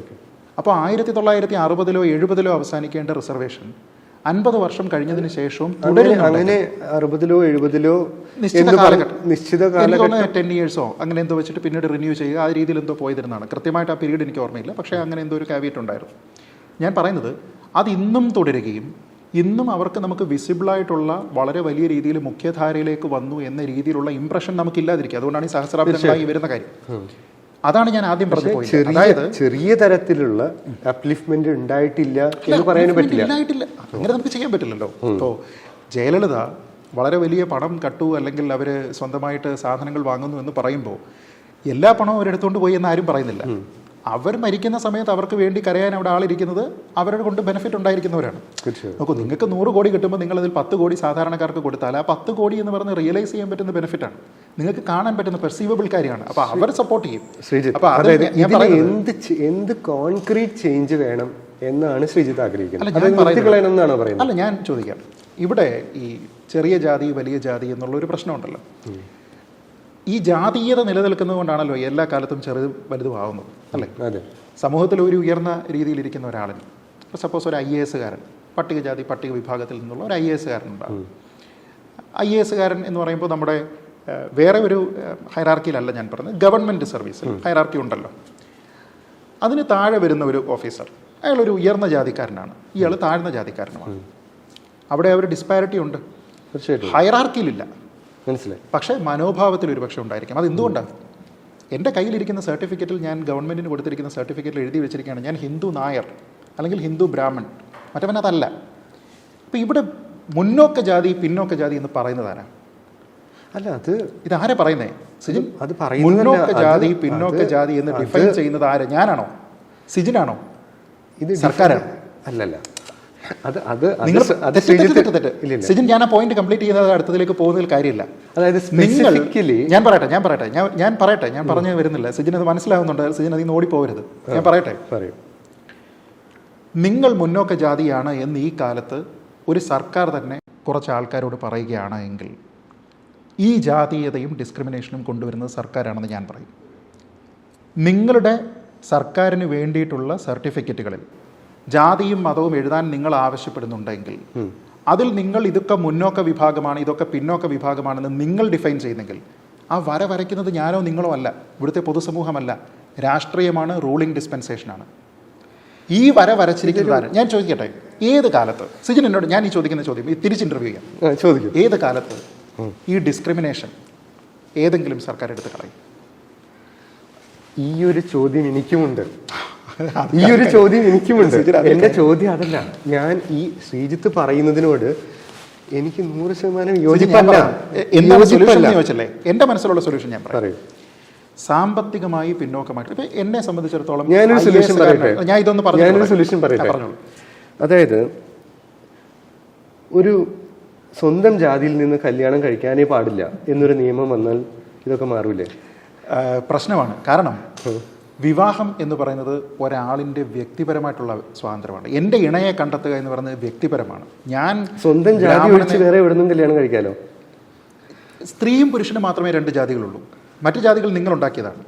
ഒരു പുരുഷന് സ്വാഭാവികമായിട്ട് സ്ത്രീയോടാണ് ഗവൺമെന്റ് അല്ലേ ജാതി ഉണ്ടാക്കിയത്? അല്ലല്ല, സ്ത്രീയും പുരുഷനുമായിട്ട് ഗവൺമെന്റ് ആണ് ജാതി ഉണ്ടാക്കിയത്. ജാതി ഗവൺമെന്റ് ആണ് നിലനിർത്തുന്നത് സംവിധാനം. അതിൽ ഒരു നിയമവും ഇല്ലല്ലോ. ഇല്ല. അപ്പോ അല്ല, ജാതിയാണ് നിയമം. അല്ലല്ല, ഇതില്ല, ജാതി ഗവൺമെന്റ് ആണ് ഉണ്ടാക്കിയിരുന്നെങ്കിൽ അപ്പൊ അതിന് യാതൊരു റിലവൻസും ഇല്ലല്ലോ. ഇല്ല സിജിൻ, അവിടെയാണ് പ്രശ്നം. ആ ജാതിയിലുള്ള ഒരാൾ ഒഴിച്ച് വേറെ ആരെയും കല്യാണം കഴിക്കാമെന്നുണ്ടെങ്കിൽ അല്ല, അതാണ് പ്രശ്നം. ജാതി ഗവൺമെന്റ് ഉണ്ടാക്കുകയും നിങ്ങൾ ഈ ജാതിയിൽ നിന്ന് കല്യാണം കഴിക്കരുത് എന്ന് പറയുകയും ചെയ്താൽ എനിക്ക് വഴിയിൽ കാണുന്ന ഒരു പെൺകുട്ടിയോട് എനിക്ക് സ്വാഭാവികമായി മനുഷ്യൻ പുരുഷൻ എന്ന രീതിയിൽ ഉണ്ടാകുന്ന ആകർഷണം ഉണ്ടാകാൻ പാടില്ല എന്ന് സർക്കാർ പറയുന്നത് മാനുഷികമായിട്ടുള്ള പ്രശ്നങ്ങളുടെ കുഴപ്പമാണ്. ജൈവികമായിട്ടുള്ള അങ്ങനെ ഒരു വ്യത്യാസമുള്ള ഒരാൾക്ക്, ശരി, അങ്ങനെ ഒരു കല്യാണം കഴിക്കുന്ന ഒരാൾക്ക് ഒരു റിസർവേഷനും കിട്ടില്ല. ഇല്ലില്ല, അങ്ങനെയല്ല പ്രശ്നം. നിങ്ങൾക്ക് ആരെ വേണമെങ്കിലും വിവാഹം കഴിക്കാം. സർക്കാർ മിശ്ര വിവാഹത്തിനെ പ്രോത്സാഹിപ്പിക്കുക, അതാണ് പോളിസിയെങ്കിൽ. നിങ്ങൾ മിശ്ര വിവാഹം അത് ഇന്നും പ്രോത്സാഹിപ്പിക്കുന്നു. ഇന്നുണ്ട്, അതാണ് ഞാൻ പറഞ്ഞത്. പക്ഷേ നിങ്ങൾക്ക് പറയാൻ കഴിയും, ഇപ്പം എനിക്ക് ഞാൻ എങ്ങനെയാണ്, ഞാൻ പിന്നെ പ്രണയവിവാഹമായിരുന്നു എൻ്റേത് എന്ന് കരുതി ഞാൻ പ്രണയിച്ച കുട്ടി ഹിന്ദുവാണോ നായരാണോ മറ്റു വിഭാഗമാണോ എന്ന് കരുതിയിട്ടല്ല, പ്രണയം തോന്നുന്നു എന്ന് കരുതിയിട്ടാണ്. അല്ലാതെ നമുക്ക് സിജിന് ഈ പറഞ്ഞതുപോലെ അല്ല പ്രണയം പ്രവർത്തിക്കുന്നത്. നമുക്കൊരിക്കലും നീ ഓർത്തഡോക്സ് ആണോ, വേറെ ഐഡിയ പറയും, ഇതെല്ലാം ഒഴിവാക്കാം. ഇത് പറയുന്നറിയോ, ഇത് മാട്രിമോണിയൽ സൈറ്റിൽ മാത്രമേ വർക്ക് ചെയ്യുള്ളൂ, അല്ലാതെ പ്രണയത്തിൽ അതിന് യാതൊരു വിധത്തിലുള്ള റെലവൻസും ഇല്ല. അല്ല പ്രണയിച്ച് നമ്മൾ ഈ പ്രണയം ഇത്ര ശുദ്ധമായിരുന്നെങ്കിൽ ഈ മിശ്ര വിവാഹങ്ങൾ കണ്ടമാനം ഉണ്ടാവുന്നുണ്ടല്ലോ. ഇപ്പം എൻ്റെ കുടുംബത്തിൽ മിശ്ര വിവാഹമുണ്ട്. എൻ്റെ ഒരു അമ്മാവൻ കല്യാണം കഴിച്ചിരിക്കുന്നത് ക്രിസ്ത്യനെയാണ്. അന്ന് എൻ്റെ അമ്മാവൻ പോയി നോക്കിയില്ല, നീ ഹിന്ദു നായരാണോ, നിൻ്റെ അച്ഛൻ്റെ പേരിൻ്റെ കൂടെ പിള്ളയോ നായരോ കുറുപ്പോ ഒക്കെ ഉണ്ടോ എന്ന് ചോദിച്ചില്ല. ആളിന് ഇഷ്ടപ്പെട്ടു, ആൾ കല്യാണം കഴിച്ചു, അത്രയേ ഉള്ളൂ. അപ്പോൾ അതുകൊണ്ട് അങ്ങനെ നമുക്കിപ്പോൾ പക്ഷേ മിശ്ര വിവാഹം നടത്തുന്ന ആളുകളെ ഇപ്പം ലവ് ജിഹാദെന്നും എല്ലാം പറഞ്ഞ് അതിന് പൊളിറ്റിക്കലി പോലും പ്രശ്നങ്ങൾ ഉണ്ടാക്കുന്ന ഒരു കാലത്താണ് നമ്മൾ നിൽക്കുന്നത്. അപ്പം ഒരു മിശ്രവിവാഹം കഴിക്കുന്ന ആളുകളെ പോലും ഈ ശുദ്ധമായ എന്ന് നമ്മൾ പറയുന്ന ഈ പ്രണയത്തെ പോലും ജാതിയിലും മതത്തിലും പൊളിറ്റിക്സിലും കെട്ടി വയ്ക്കുന്ന ഈ ഒരു കാലത്ത് ഈ രാഷ്ട്രീയത്തിൽ മതം ഉണ്ടാവും, ജാതീയത ഉണ്ടാവില്ല എന്ന് നമുക്ക് ചിന്തിക്കാൻ പോലും പറ്റില്ല. നമുക്ക് ചിന്തിക്കാവുന്നത് മാനുഷികമായ പരിഗണനകൾ. അതായത് ഇപ്പോൾ ഈ ഒരു കാര്യത്തിൽ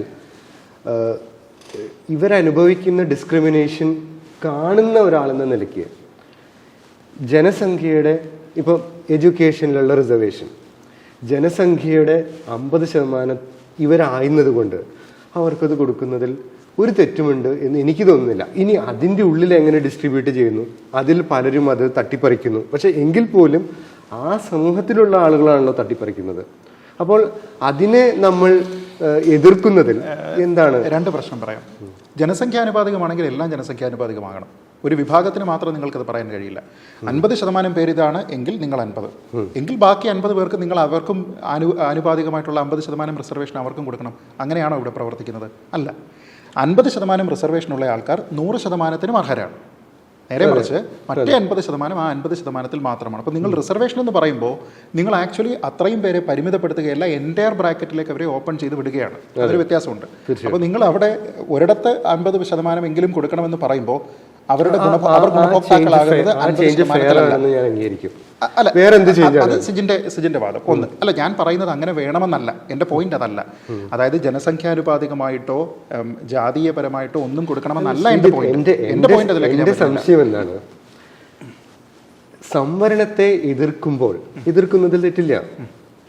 പക്ഷെ അതിന് തിരിച്ചു വയ്ക്കാൻ പറ്റുന്ന, നമുക്ക് ഇംപ്ലിമെന്റ് ചെയ്യാൻ പറ്റുന്ന എന്തെങ്കിലും എളുപ്പത്തിൽ പറ്റുന്ന ഒരു സൊല്യൂഷൻ ഞാൻ പറയുന്നത്. അതിലേക്കാണ് ഞാൻ വരുന്നത്. അതുകൊണ്ടാണ് ഞാൻ പറഞ്ഞത്, നോക്കൂ, നിങ്ങൾ ഒരാളിൻ്റെ ജാതിയോ മതമോ ഇയാൾക്ക് കൺട്രോൾ ചെയ്യാൻ പറ്റുന്ന കാര്യങ്ങളല്ല. നിങ്ങൾക്ക് കൺട്രോൾ ചെയ്യാൻ പറ്റില്ല. നിങ്ങൾ ഏത് കുടുംബത്തിലാണ് ജീവിച്ചിരുന്നത്? നിങ്ങൾ പിന്നെ പാലായിലെ ഏറ്റവും ഉയർന്ന ശ്രേഷ്ഠമായിട്ടുള്ള ക്രിസ്ത്യൻ തറവാട്ടിൽ ജനിച്ചു വീണോ, അതോ ഒരു നിവൃത്തിയുമില്ലാത്ത മലബാറിലെ ഏതെങ്കിലും ഒരു ഹിന്ദു കുടുംബത്തിൽ നിങ്ങൾ ജീവിച്ചു വീണോ എന്നുള്ളത് നിങ്ങളുടെ കൺട്രോളിലല്ല. അല്ലല്ലോ, തീർച്ചയായിട്ടും. അപ്പോൾ ഞാൻ പറയുന്നത്, നിങ്ങൾ ആൾക്കാരെ എംപവർ ചെയ്യണം. റിസർവേഷൻ എന്ന് പറയുന്നത് ഇല്ലാതാകണമെന്നല്ല ഞാൻ പറഞ്ഞത്. ജാതിയുടെ അടിസ്ഥാനത്തിൽ, മതത്തിന്റെ അടിസ്ഥാനത്തിലുള്ള റിസർവേഷൻ ആണ് ഞാനെതിരെ. മതത്തിന്റെ അടിസ്ഥാനത്തിലുള്ള എല്ലാ റിസർവേഷനും പേഴ്സണലി ഞാനെതിരാണ്. ജാതീയമായ അത് ഓക്കെ, നമ്മളപ്പോൾ മതത്തിനെ മാറ്റി നിർത്തും, കാരണം അവിടെ നമുക്ക് അഭിപ്രായ വ്യത്യാസമില്ല. ഞാൻ പറയുന്നത് ജാതീയമായിട്ടുള്ള റിസർവേഷന് ഞാൻ പറയുന്ന ഓൾട്ടർനേറ്റീവ് അത് എത്രത്തോളം പ്രായോഗികമാണെന്നുള്ളത് ചിന്തിക്കേണ്ടതാണ്. ഞാൻ പറയുന്നത്, നോക്കൂ, നിങ്ങൾക്ക് സാമ്പത്തികമായിട്ട് ബുദ്ധിമുട്ട് അനുഭവിക്കുന്ന കുടുംബങ്ങൾ, അതിന് ജാതിയില്ല. പട്ടിണിക്ക് ജാതിയും മതവും ഇല്ലല്ലോ, എല്ലാവർക്കും ഒരേപോലെയാണ്. നിങ്ങൾ അത്തരത്തിലുള്ള കുടുംബങ്ങൾക്ക് പൂർണ്ണമായും സൗജന്യമായിട്ടുള്ള വിദ്യാഭ്യാസം എന്ന് പറയുമ്പോൾ അവരുടെ പുസ്തകങ്ങളും അവരുടെ യാത്രകളും അവർക്കുള്ള ട്യൂഷൻ ഫീസ് ഉൾപ്പെടെയുള്ള എല്ലാ കാര്യങ്ങളും സർക്കാർ എടുക്കുക, എല്ലാവരുടെയും. അവരെത്ര ഉയർന്ന വിദ്യാഭ്യാസത്തിലേക്ക് പോകുന്നു അത്രയും അവർക്കുള്ള ഭൗതിക സാഹചര്യങ്ങൾ നിങ്ങൾ ഉണ്ടാക്കുക.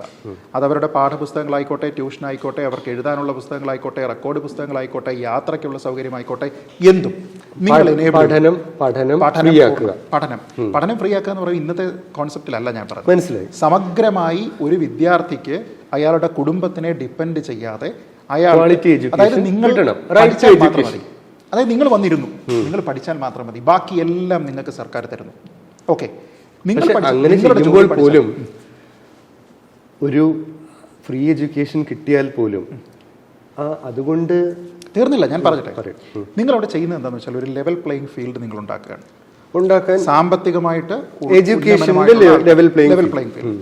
നിങ്ങൾക്ക് ജോലിയിലേക്കുള്ള നിങ്ങളുടെ പ്രഥമ പരിഗണന എന്ന് പറയുന്നത് എന്തിൻ്റെ പേരിലാണ്? എഡ്യൂക്കേഷൻ്റെ പേരിലാണ്. നിങ്ങൾ ഇവർക്ക് എല്ലാ എക്സാമുകളും എഴുതാനായിട്ടുള്ള അതിനുള്ള പഠനോപകരണങ്ങളും അതിനുള്ള സഹായികൾ, അതിനു വേണ്ടിയിട്ടുള്ള ഗവൺമെൻറ്റിൻ്റെ കോച്ചിങ്, അതിനു വേണ്ടിയിട്ട് നിങ്ങൾ പോകുന്ന പരീക്ഷയ്ക്ക് പോകുന്ന നിങ്ങളുടെ ഹോൾ ടിക്കറ്റ്, നിങ്ങളുടെ ബസ് ടിക്കറ്റ് ഉൾപ്പെടെ എല്ലാ കാര്യങ്ങളും സർക്കാർ തന്നെ എടുക്കുന്നു. അതായത് എത്ര വയസ്സ് വരെ? അത് പ്രായം നിങ്ങൾ വെച്ചോളൂ. ഇപ്പോൾ വെച്ചിരിക്കുന്ന പ്രായം എത്രയാണ്? 35ഓ 40ഓ? അതേപോലെ തന്നെ നിങ്ങൾ വെച്ചോളൂ. 40 വയസ്സ് വരെ. നിങ്ങളിപ്പോൾ എത്രയാണ് വെച്ചിരിക്കുന്നത്? ഇപ്പോൾ ജനറൽ കാറ്റഗറിക്കുള്ള ഒരു ഏജ് പോലെ മറ്റുള്ളവർക്കും റിലാക്സേഷൻ ഉണ്ടല്ലോ. എല്ലാവർക്കും ഒരേ ഏജ് വെച്ചോളൂ. എല്ലാവർക്കും ഇപ്പോൾ 42 വയസ്സ് വരെ പറ്റുമെങ്കിൽ 42 വയസ്സ് വരെ നിങ്ങളെ എനേബിൾ ചെയ്തു. അതായത് നിങ്ങളെ എംപവർ ചെയ്യുകയാണ്. നിങ്ങൾ ഇന്ന മതത്തിലായതുകൊണ്ട് നീ 100ൽ 10 മാർക്ക് മേടിച്ചാൽ മതി എന്നല്ല നിങ്ങളോടൊപ്പം പറയുന്നത്. നിന്നെ ഞാൻ എംപവർ ചെയ്യുന്നു. നമ്മൾ ഈ ഒളിമ്പിക്സിൽ പോയി ജാവലിൻ എറിയുന്ന ആളിനാണ്. നിനക്ക് വേണ്ട കോച്ചിനെ ഞാൻ തരും, നിനക്ക് വേണ്ട പണം തരും, നിനക്ക് വെളിയിൽ പോയി ട്രെയിനിങ് നടത്തണമെങ്കിൽ ചെയ്യും, പക്ഷേ എറിയുന്നത് നിന്റെ മിടുക്കാണ്. നിനക്ക് വേണ്ടുന്ന എല്ലാ സഹായവും ഞാൻ തരുന്നു. സർക്കാർ അങ്ങനെ എനേബിൾ ചെയ്ത് ലെവൽ പ്ലേയിങ് ഫീൽഡാക്കി കൊടുക്കുന്നു. മെറിറ്റ് വെച്ച് കയറട്ടെ. ഇല്ല എങ്കിൽ ഞാൻ അങ്ങനെ ഒരു സാഹചര്യത്തിൽ വിദ്യാഭ്യാസം പൂർണ്ണമായും സബ്സിഡൈസ്ഡ് ആണെന്ന് തന്നെ വിചാരിക്കുകയാണ് എങ്കിൽ അതൊരു ലെവൽ പ്ലേയിങ് ഫീൽഡ് ആവുമോ? നിങ്ങൾ ഏത് ബാർ വെച്ചിട്ടാണോ നിങ്ങൾ ഒരാളിനെ അളക്കുന്നത്? ഉദാഹരണത്തിന് നിങ്ങൾ 100 മീറ്റർ 110 മീറ്റർ ഹഡിൽസിൽ പോകുന്നു, ഒരേ തരം എഡ്യൂക്കേഷൻ കിട്ടുന്ന ഈവൻ ബോർഡിങ്ങിലാണെങ്കിൽ പോലും അത് കഴിഞ്ഞ് മാർക്ക് കിട്ടാൻ അത് സഹായിക്കും.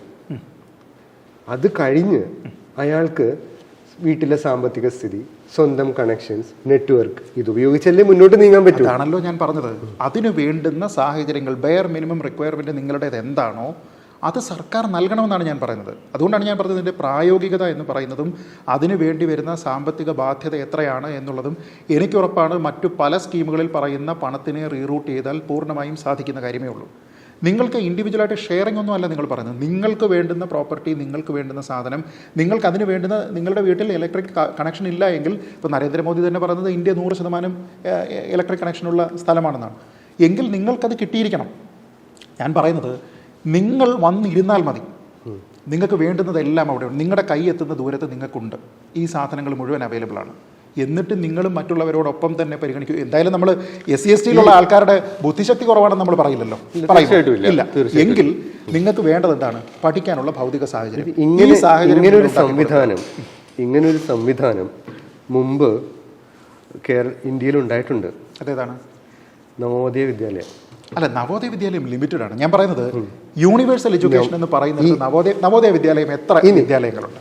540 വിദ്യാലയം. ഇന്ത്യയിൽ മൊത്തം എത്ര സ്കൂളുകളുണ്ട്? 540. ഇന്ത്യയിൽ മൊത്തം എത്ര സ്കൂളുകളുണ്ട്? ഇന്ത്യയിലുള്ള അല്ലല്ല, ഞാൻ പറഞ്ഞത് ഇന്ത്യയിൽ മൊത്തമുള്ള സ്കൂളുകൾ. ഞാൻ ചോദിക്കട്ടെ.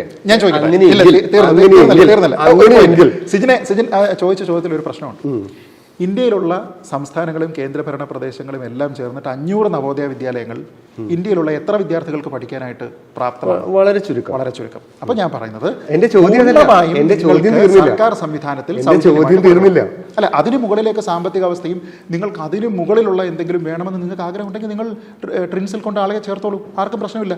പക്ഷേ സർക്കാർ should be giving this kind of quality education which is on a par with private sector. ഇത് നൽകണം. ഇത് നമ്മുടെ നാട്ടിലുള്ള പല സർക്കാർ വിദ്യാലയങ്ങളും ഈ ലെവലിന് വളരെ താഴെയാണെന്ന് നമുക്കറിയാമല്ലോ. ഈ ഗ്രാൻറ്റും ഈ സംവിധാനങ്ങളും എല്ലാം കൊടുത്തതിന് ശേഷവും എന്തുകൊണ്ടാണ് സർക്കാർ സംവിധാനത്തിലേക്ക് കുട്ടികളെ ചേർക്കാനായിട്ട്? എനിക്കറിയാവുന്ന ആൾക്കാരുണ്ട്. ഏറ്റവും ബുദ്ധിമുട്ടുള്ള ജോലി ചെയ്യുന്ന, ഏറ്റവും മിനിമം വേജസ് കിട്ടുന്ന, നമ്മുടെ വീട്ടിലൊക്കെ വന്നിട്ട് കുപ്പിയും മറ്റു കാര്യങ്ങളും എടുത്തുകൊണ്ട് പോകുന്ന ഒരു സ്ത്രീ, എൻ്റെ നാട്ടിലുള്ള ഒരു സ്ത്രീ ഉണ്ട്. അവർ തമിഴ്നാട്ടുകാരിയാണ്, അവിടെ വന്ന് വർഷങ്ങളായിട്ട് ജോലി ചെയ്യുന്ന ആളാണ്. അവരുടെ മക്കളെ അവർ അയച്ചിരിക്കുന്നത് പോലും സർക്കാർ സ്കൂളിലല്ല. കാരണം എന്താ? ഇവർക്കറിയാം എൻ്റെ കുട്ടിക്ക് നാളെ മറ്റുള്ളവർക്ക് തുല്യമായ വിദ്യാഭ്യാസം വേണമെന്ന് കണ്ടപ്പോൾ അവർ പ്രൈവറ്റ് ഇംഗ്ലീഷ് മീഡിയം സ്കൂളിലാണ് കൊണ്ട് 2 കുട്ടികളെയും ചേർത്തിരിക്കുന്നത്. കാരണം പേരൻസ് നമുക്ക് കിട്ടാതെ പോയിരിക്കുന്ന വിദ്യാഭ്യാസം നമ്മുടെ കുട്ടികൾക്ക് കിട്ടണമെന്ന് ആഗ്രഹിക്കുന്നു. അതിനുള്ള സൗകര്യം സർക്കാർ സംവിധാനത്തിൽ ഉണ്ടായിരുന്നെങ്കിൽ ഒരുപക്ഷെ ഇവരുടെ ജീവിത നിലവാരമായിരുന്നു മെച്ചപ്പെടുന്നത്. കാരണം ഇവർക്ക് കിട്ടുന്ന പണത്തിൻ്റെ വലിയൊരു ഭാഗം അവർ പിള്ളേരുടെ വിദ്യാഭ്യാസത്തിന് കൊടുക്കുകയാണ്. ഞാൻ പറയുന്നത്, നിങ്ങളുടെ സ്റ്റാൻഡേർഡ് ഓഫ് ലിവിങ് കൂട്ടിക്കൊണ്ട് ആ വിദ്യാഭ്യാസം പ്രൈവറ്റിന് തുല്യമാകുന്ന രീതിയിൽ നിങ്ങളുടെ സർക്കാർ തയ്യാറായി അത് ബെയർ ചെയ്യാൻ തയ്യാറാണെങ്കിൽ നിങ്ങളുടെ സ്റ്റാൻഡേർഡ് ഓഫ് ലിവിങ്ങും അവിടെ തന്നെയുണ്ട്. വിദ്യാഭ്യാസത്തിനെ പറ്റി നിങ്ങൾ ചിന്തിക്കുക പോലും വേണ്ട. ഇങ്ങനെ സിമിലർ ആയിട്ടുള്ളൊരു സിസ്റ്റം US-ലുണ്ട്. അവിടുത്തെ കമ്മ്യൂണിറ്റി കോളേജസ് ഇങ്ങനെയാണ്. അവിടെയാണ് മിക്കവാറും കറുത്തവരും ഹിസ്പാനിക്സും പഠിക്കുന്നത്. പക്ഷെ തമാശ എന്താണെന്ന് വെച്ചാൽ ഇതെല്ലാം ഉണ്ടായിട്ട് പോലും അവിടുത്തെ പാസിംഗ് ഔട്ട് റേറ്റ് നിയർ 40% ആണ്. അതെന്തുകൊണ്ടെന്നാണ് ആലോചിക്കേണ്ടത്.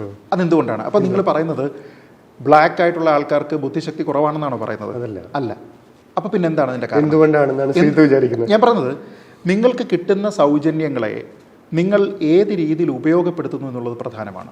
അതായത് ഇന്ന് ഞാനൊരു കാര്യം പറയാം. അത് മാത്രമല്ല, അതായത് ശ്രീജിത്ത് പറഞ്ഞ രീതിയിലുള്ള ഇത് നമ്മളുടെ നാട്ടിലുള്ള ആളുകൾ പോയി പഠിക്കാൻ ആഗ്രഹിക്കുന്ന തരം കോളേജുകളാണ്. അവിടെ പോലും ഈ ഹിസ്റ്റോറിക്കൽ ഡിസ്ക്രിമിനേഷനുള്ള ആളുകൾക്ക് പാസ്സായി വരാൻ കഴിയില്ല. കാരണം സ്കൂൾ സെയിം ആകുമ്പോൾ പോലും അവരുടെ സാമൂഹ്യ അവരുടെ ഒരു കുടുംബങ്ങളിൽ ബ്രോക്കൺ ഹോംസ്, അവർ ബ്രോക്കൺ ഹോംസ് അവരൊരു സ്ലീവ്സ് ആയിരുന്നു പലരും. അപ്പോൾ അങ്ങനെയുള്ള സാഹചര്യങ്ങളിൽ നിന്ന് വരുന്ന കുട്ടികൾക്ക് എത്തിപ്പെടാൻ സാധിക്കില്ല. അവിടെയും പ്രശ്നം എന്താണ്? അവിടെയും പ്രശ്നം സാമ്പത്തികാവസ്ഥയാണ്. ബ്രോക്കൺ ഹോംസിന്റെ പ്രധാനപ്പെട്ട കാരണം സാമ്പത്തികാവസ്ഥയാണ്. ബില്ല് പേ ചെയ്യാൻ പറ്റുന്നില്ല. ഈ തീമുള്ള എത്രയോ ഇംഗ്ലീഷ് സിനിമകളുണ്ട്. എല്ലാവരുടെയും പ്രശ്നം എനിക്ക് വെയിറ്റ് ചെയ്യാൻ പറ്റുന്നില്ല. സാമ്പത്തികാവസ്ഥ മാത്രമല്ല, അമേരിക്കയിൽ ഒരു കറുത്ത വർഗ്ഗക്കാരന് ജോലി ചെയ്യാനും അവന് റെസ്പെക്ട് കിട്ടാനുമുള്ള സാധ്യതകളും സാഹചര്യങ്ങളും വളരെ കൂടുതലാണ്. അവിടെയുള്ള ഒരു ജോർജ് ഫ്ലോയ്ഡിന്റെ എക്സാമ്പിളിനെ ഉണ്ടെങ്കിൽ തീർച്ചയായും ആ ഡിഗ്രി കിട്ടാനുള്ള സംവിധാനവും സാഹചര്യവും അവിടെ ഉണ്ട്. ഇല്ല എന്ന് പറയരുത്. ഞാൻ പറയുന്നത് സിജിൻ, ഞാൻ പറയുന്ന ഒരു കാര്യമുണ്ട്. നമുക്ക് കുതിരയെ കുളത്തിൻ്റെ അടുത്ത് കൊണ്ടുപോകാനേ കഴിയുകയുള്ളൂ. വെള്ളം കുടിക്കണമെങ്കിൽ കുതിര വിചാരിക്കണം. നിങ്ങൾ വിചാരിച്ചാൽ പറ്റില്ല. ഞാൻ പറയുന്നത്, നിങ്ങൾ കുളം കൺസ്ട്രക്ട് ചെയ്യുന്നു, കുതിരയെ കുളത്തിൻ്റെ അടുത്തേക്ക് അത് എനിക്കറിയില്ല. കാരണം ഇത് തമ്മിൽ ഡിസേൺ ചെയ്യാൻ ബുദ്ധിമുട്ടാണ്. വിസിബിലിറ്റി ഏതിനാണെന്നുള്ളതനുസരിച്ചിട്ടാണ് പ്രശ്നം വരുന്നത്. ഇപ്പോൾ പലപ്പോഴും നിങ്ങൾക്ക് സ്വത്വ രാഷ്ട്രീയം നെഗറ്റീവായിട്ട് ഉപയോഗിക്കാൻ കഴിയുമോ എന്ന് ചോദിച്ചാൽ കഴിയും. യെസ്, ഒബ്വിയസ്ലി കഴിയും. പക്ഷെ ആ രാഷ്ട്രീയം അവിടെ ഇല്ലാതിരുന്ന അതുണ്ടാക്കാൻ പോകുന്ന ഇഫക്റ്റ് വളരെ വളരെ കൂടുതൽ ഗൗരവമുള്ള പ്രശ്നങ്ങളായിരിക്കും അതുണ്ടാക്കാൻ പോകുന്നത്. അപ്പോൾ അത് ചില ഞാൻ പറഞ്ഞത് സ്വത്വ രാഷ്ട്രീയത്തിൻ്റെ അല്ല, അവയർനെസ് അവിടെ ഉണ്ടായിരുന്നാൽ അല്ല, അവയർനെസ് ഡെഫിനറ്റ്ലി വേണം. പക്ഷേ നിങ്ങൾക്ക് ഒരു ഒപ്രസ്ഡ് കമ്മ്യൂണിറ്റിയിലുള്ള ഒരാളെ പ്രൊട്ടക്ട് ചെയ്യാൻ കൊണ്ടുവന്നൊരു നിയമം, അല്ലെങ്കിൽ ഒരു സ്ത്രീ എന്ന നിലയിൽ അവരെ സാമൂഹികമായിട്ടുള്ള പ്രശ്നങ്ങളിൽ നിന്നും പ്രൊട്ടക്ട് ചെയ്യാൻ കൊണ്ടുവന്ന ഒരു സ്ത്രീ സംരക്ഷണ നിയമം നിങ്ങൾക്ക് മിസ്യൂസ് ചെയ്യാം. അതിന്റെ അർത്ഥം ആ നിയമം അവിടെ വേണ്ട. നിയമം ഇല്ലാതിരുന്നാൽ ഉണ്ടാകാൻ പോകുന്ന ഡാമേജിനേക്കാൾ എത്രയോ ചെറുതാണ് അത് മിസ്യൂസ് ചെയ്യാറുണ്ടാകുന്ന ഡാമേജ്. അപ്പൊ അതുകൊണ്ട് അതങ്ങനെ നിർത്താം. there is always some idea called a pragmatism. എന്തെങ്കിലും ഒരു കാര്യത്തിന് ഇപ്പൊ അരിയിൽ കുറച്ച് കല്ലുണ്ടെന്ന് വെച്ചിട്ട് എന്നാ പിന്നെ അരി ഇതിനുണ്ടാന്ന് പറയാല്ല, കല്ല് മാറ്റാൻ പറ്റുമെങ്കിൽ നോക്കുക. അല്ല, ഇതിന്റെ ഞാൻ ഈ ബാക്ക് ഫയർ എഫക്ട് ഇന്ത്യയുടെ കോണ്ടെക്സ്റ്റ് കഴിഞ്ഞ കുറെ കൊല്ലങ്ങളായിട്ട് ഈ നടക്കുന്ന ഈ ഇപ്പൊ സെക്യുലറിസം ഒരു ചീത്ത പേരായി മാറി. സ്യൂഡോ സെക്യുലറിസം എന്ന് പറയുന്നത്, സെക്യുലറിസം എന്നൊക്കെ പറയുന്നു. ഇതൊക്കെ ഒരു കുറെയൊക്കെ ഈ ഐഡന്റിറ്റി പൊളിറ്റിക്സിനുള്ള ബാക്ക് ഫയർ എഫക്റ്റ് ആണെന്നും പറയാൻ പറ്റില്ലേ? അതും കോൺട്രിബ്യൂട്ട് ചെയ്തിട്ടുണ്ടാകാം തീർച്ചയായിട്ടും. അത് ഈ പറഞ്ഞ ഐഡന്റിറ്റി പൊളിറ്റിക്സ് പലപ്പോഴും നേരത്തെ പറഞ്ഞൊരു ട്രൈബൽ ഇഷ്യൂ അതിനകത്ത്, ട്രൈബൽ ഇൻസ്റ്റിങ് അതിനകത്ത് വർക്ക് ചെയ്യുന്നുണ്ടാവുമല്ലോ. അപ്പോൾ ഇത് അങ്ങോട്ടും ഇങ്ങോട്ടും കൊണ്ടും കൊടുത്തും വളരും, അതുണ്ടാവും. ഞാൻ അതുകൊണ്ടാണ് ആദ്യത്തെ പ്രശ്നം പറഞ്ഞത്. ഇത് എങ്ങനെ പരിഹരിക്കാൻ പറ്റും? കാര്യം ഇതൊരു പ്രിസ്ക്രിപ്റ്റീവ് ആയിട്ടുള്ള ചോദ്യമാണ് ചോദിക്കാൻ പൊതുവെ. അറ്റ്ലീസ്റ്റ് എന്നാലും നമുക്കൊരു ഇൻഡിപെൻഡന്റ് ആണെന്ന് നമ്മള് അങ്ങനെ ഇൻഡിപെൻഡന്റ് ആയിട്ടുള്ള ആൾക്കാർ അധികം കിട്ടുന്നില്ലല്ലോ, അതുകൊണ്ടാണ് ചോദിക്കുന്നത്. ഇൻഡിപെൻഡന്റ് അർത്ഥത്തില് at least you are not taking side of at least your own side. അപ്പം ഇങ്ങനെ ഈ ഐഡന്റിറ്റി പൊളിറ്റിക്സ് മാതിരി ഉള്ള ഈ പ്രശ്നങ്ങൾ, പ്രശ്നമല്ല അത്, പ്രശ്നം എന്നല്ല ഞാൻ പറയുന്നത്, ഐഡന്റിറ്റി പൊളിറ്റിക്സ്, മെജോറിറ്റേറിയൻ പൊളിറ്റിക്സ്, പിന്നെ ഈ മതപരമായിട്ടാണെങ്കിലും മെജോറിറ്റിയുടെ തീവ്രവാദം, മൈനോറിറ്റിയുടെ തീവ്രവാദം, ഇതിനൊക്കെ ഇതെല്ലാം പെട്ടെന്നൊന്നും സോൾവ് ആവുന്ന കാര്യമല്ല. പക്ഷെ ആസ് എ ഒരു പൊളിറ്റിക്കൽ ലീഡർ ഇത് കാണുവാന്ന് വിചാരിക്കും. What do you expect from it? ഒരുപാട് അയാളുടെ മോട്ടിവേഷൻസും റിവാർഡ്സും അനുസരിച്ചിട്ടായിരിക്കുമല്ലോ അത് ഇന്റർപ്രറ്റ് ചെയ്യുന്നത്. നിങ്ങൾ ഇതിൽ നിന്നും ഗെയിൻ ഉണ്ടാക്കാൻ ശ്രമിക്കുന്ന ഒരാളാണെങ്കിൽ obviously it's A very fruitful ground. നമുക്ക് വളരെ സുഖമായിട്ട് അത് ഉപയോഗപ്പെടുത്താം. മറിച്ച് നിങ്ങളെ അത് ഡിസ്റ്റർബ് ചെയ്യുന്നുണ്ടെന്നുണ്ടെങ്കിൽ ഒരുപാട് പണിയെടുക്കേണ്ടി വരും. ചിലപ്പോൾ നിങ്ങളുടെ കൂടെ ഒറ്റയ്ക്ക് ഇത് ചെയ്യാൻ പറ്റുന്നൊരു അങ്ങനെ ഒരു കാര്യമേ നമുക്ക് ചിന്തിക്കാൻ പറ്റില്ല. അപ്പം ഞാൻ പലപ്പോഴും ഈ പ്രിസ്ക്രിപ്റ്റീവ് ഉത്തരങ്ങളിൽ നിന്ന് പിന്മാറുന്നതിൻ്റെ പ്രധാന കാരണം, ഞാൻ എല്ലാ പ്രശ്നങ്ങളും ചിന്തിച്ച് പോകുമ്പോൾ അൾട്ടിമേറ്റ്ലി ഇതിൻ്റെ റൂട്ട് ഓരോരുത്തരിലേക്കും എത്തും, എവറി സിംഗിൾ സിറ്റിസൺ. പിന്നെ എനിക്ക് എന്താ ചെയ്യേണ്ടതെന്ന് അറിയില്ല. ഇപ്പോൾ ഉദാഹരണം, ഒരു പോപ്പുലർ നെറേറ്റീവ് ഉണ്ടല്ലോ, ഈ നേരത്തെ പറഞ്ഞ വില്ലനാണ്. ഉദാഹരണത്തിന് രാഷ്ട്രീയക്കാരൊന്നും ശരിയല്ല, പോലീസുകാരും ശരിയല്ല, മോട്ടോർ വെഹിക്കിൾ ഇൻസ്പെക്ടർമാരും ശരിയല്ല, വില്ലേജ് ഓഫീസർമാരും ശരിയല്ല, ടീച്ചേഴ്സ് ആരും ശരിയല്ല. ഇതെല്ലാം ഓരോ കോണ്ടെക്സ്റ്റിൽ മാറും. പക്ഷെ ഏതെങ്കിലും ഒരു കാറ്റഗറി ഉണ്ടാവും അവിടുത്തെ വില്ലൻ. പോലീസുകാർ ശരിയല്ല. ആ ഒരു എക്സാമ്പിൾ എടുക്കൂ. ആരാണ് പോലീസുകാരൻ? ഈ പോലീസുകാരനും അപ്പുറത്തിരിക്കുന്ന വില്ലേജ് ഓഫീസറും ഇപ്പോഴത്തെ ചായക്കട നടത്തുന്നവനും എന്നോ ഒരു കാലത്ത് അവിടുത്തെ സ്കൂളിൽ ഒരുമിച്ചിരുന്ന് പഠിച്ചവരാ. എവിടെയാണ് ഈ വ്യത്യാസം വരുന്നത്? പോലീസുകാരനാവുന്ന ആളും യൂണിവേഴ്സിറ്റി അസിസ്റ്റന്റ് ആവുന്ന ആളും ഏതാണ്ട് ഒരേ ടൈപ്പ് ക്വസ്റ്റ്യൻ ചോദിക്കുന്ന PSC പരീക്ഷയായിരിക്കും എഴുതിയിട്ടുണ്ടാകും. പിന്നെ എങ്ങനെയാണ് ഇൻഹെറന്റലി ഒരു പോലീസുകാരൻ മോശക്കാരനാവും? ഞാൻ കാണുന്ന വലിയൊരു പ്രശ്നം, എല്ലാവരും സെയിമാ. അതായത് ശരിയല്ല എന്ന് പറയുന്നുണ്ടെങ്കിൽ ചോദ്യം ശരിയല്ല എന്നാണല്ലോ നമ്മൾ നല്ലതാ.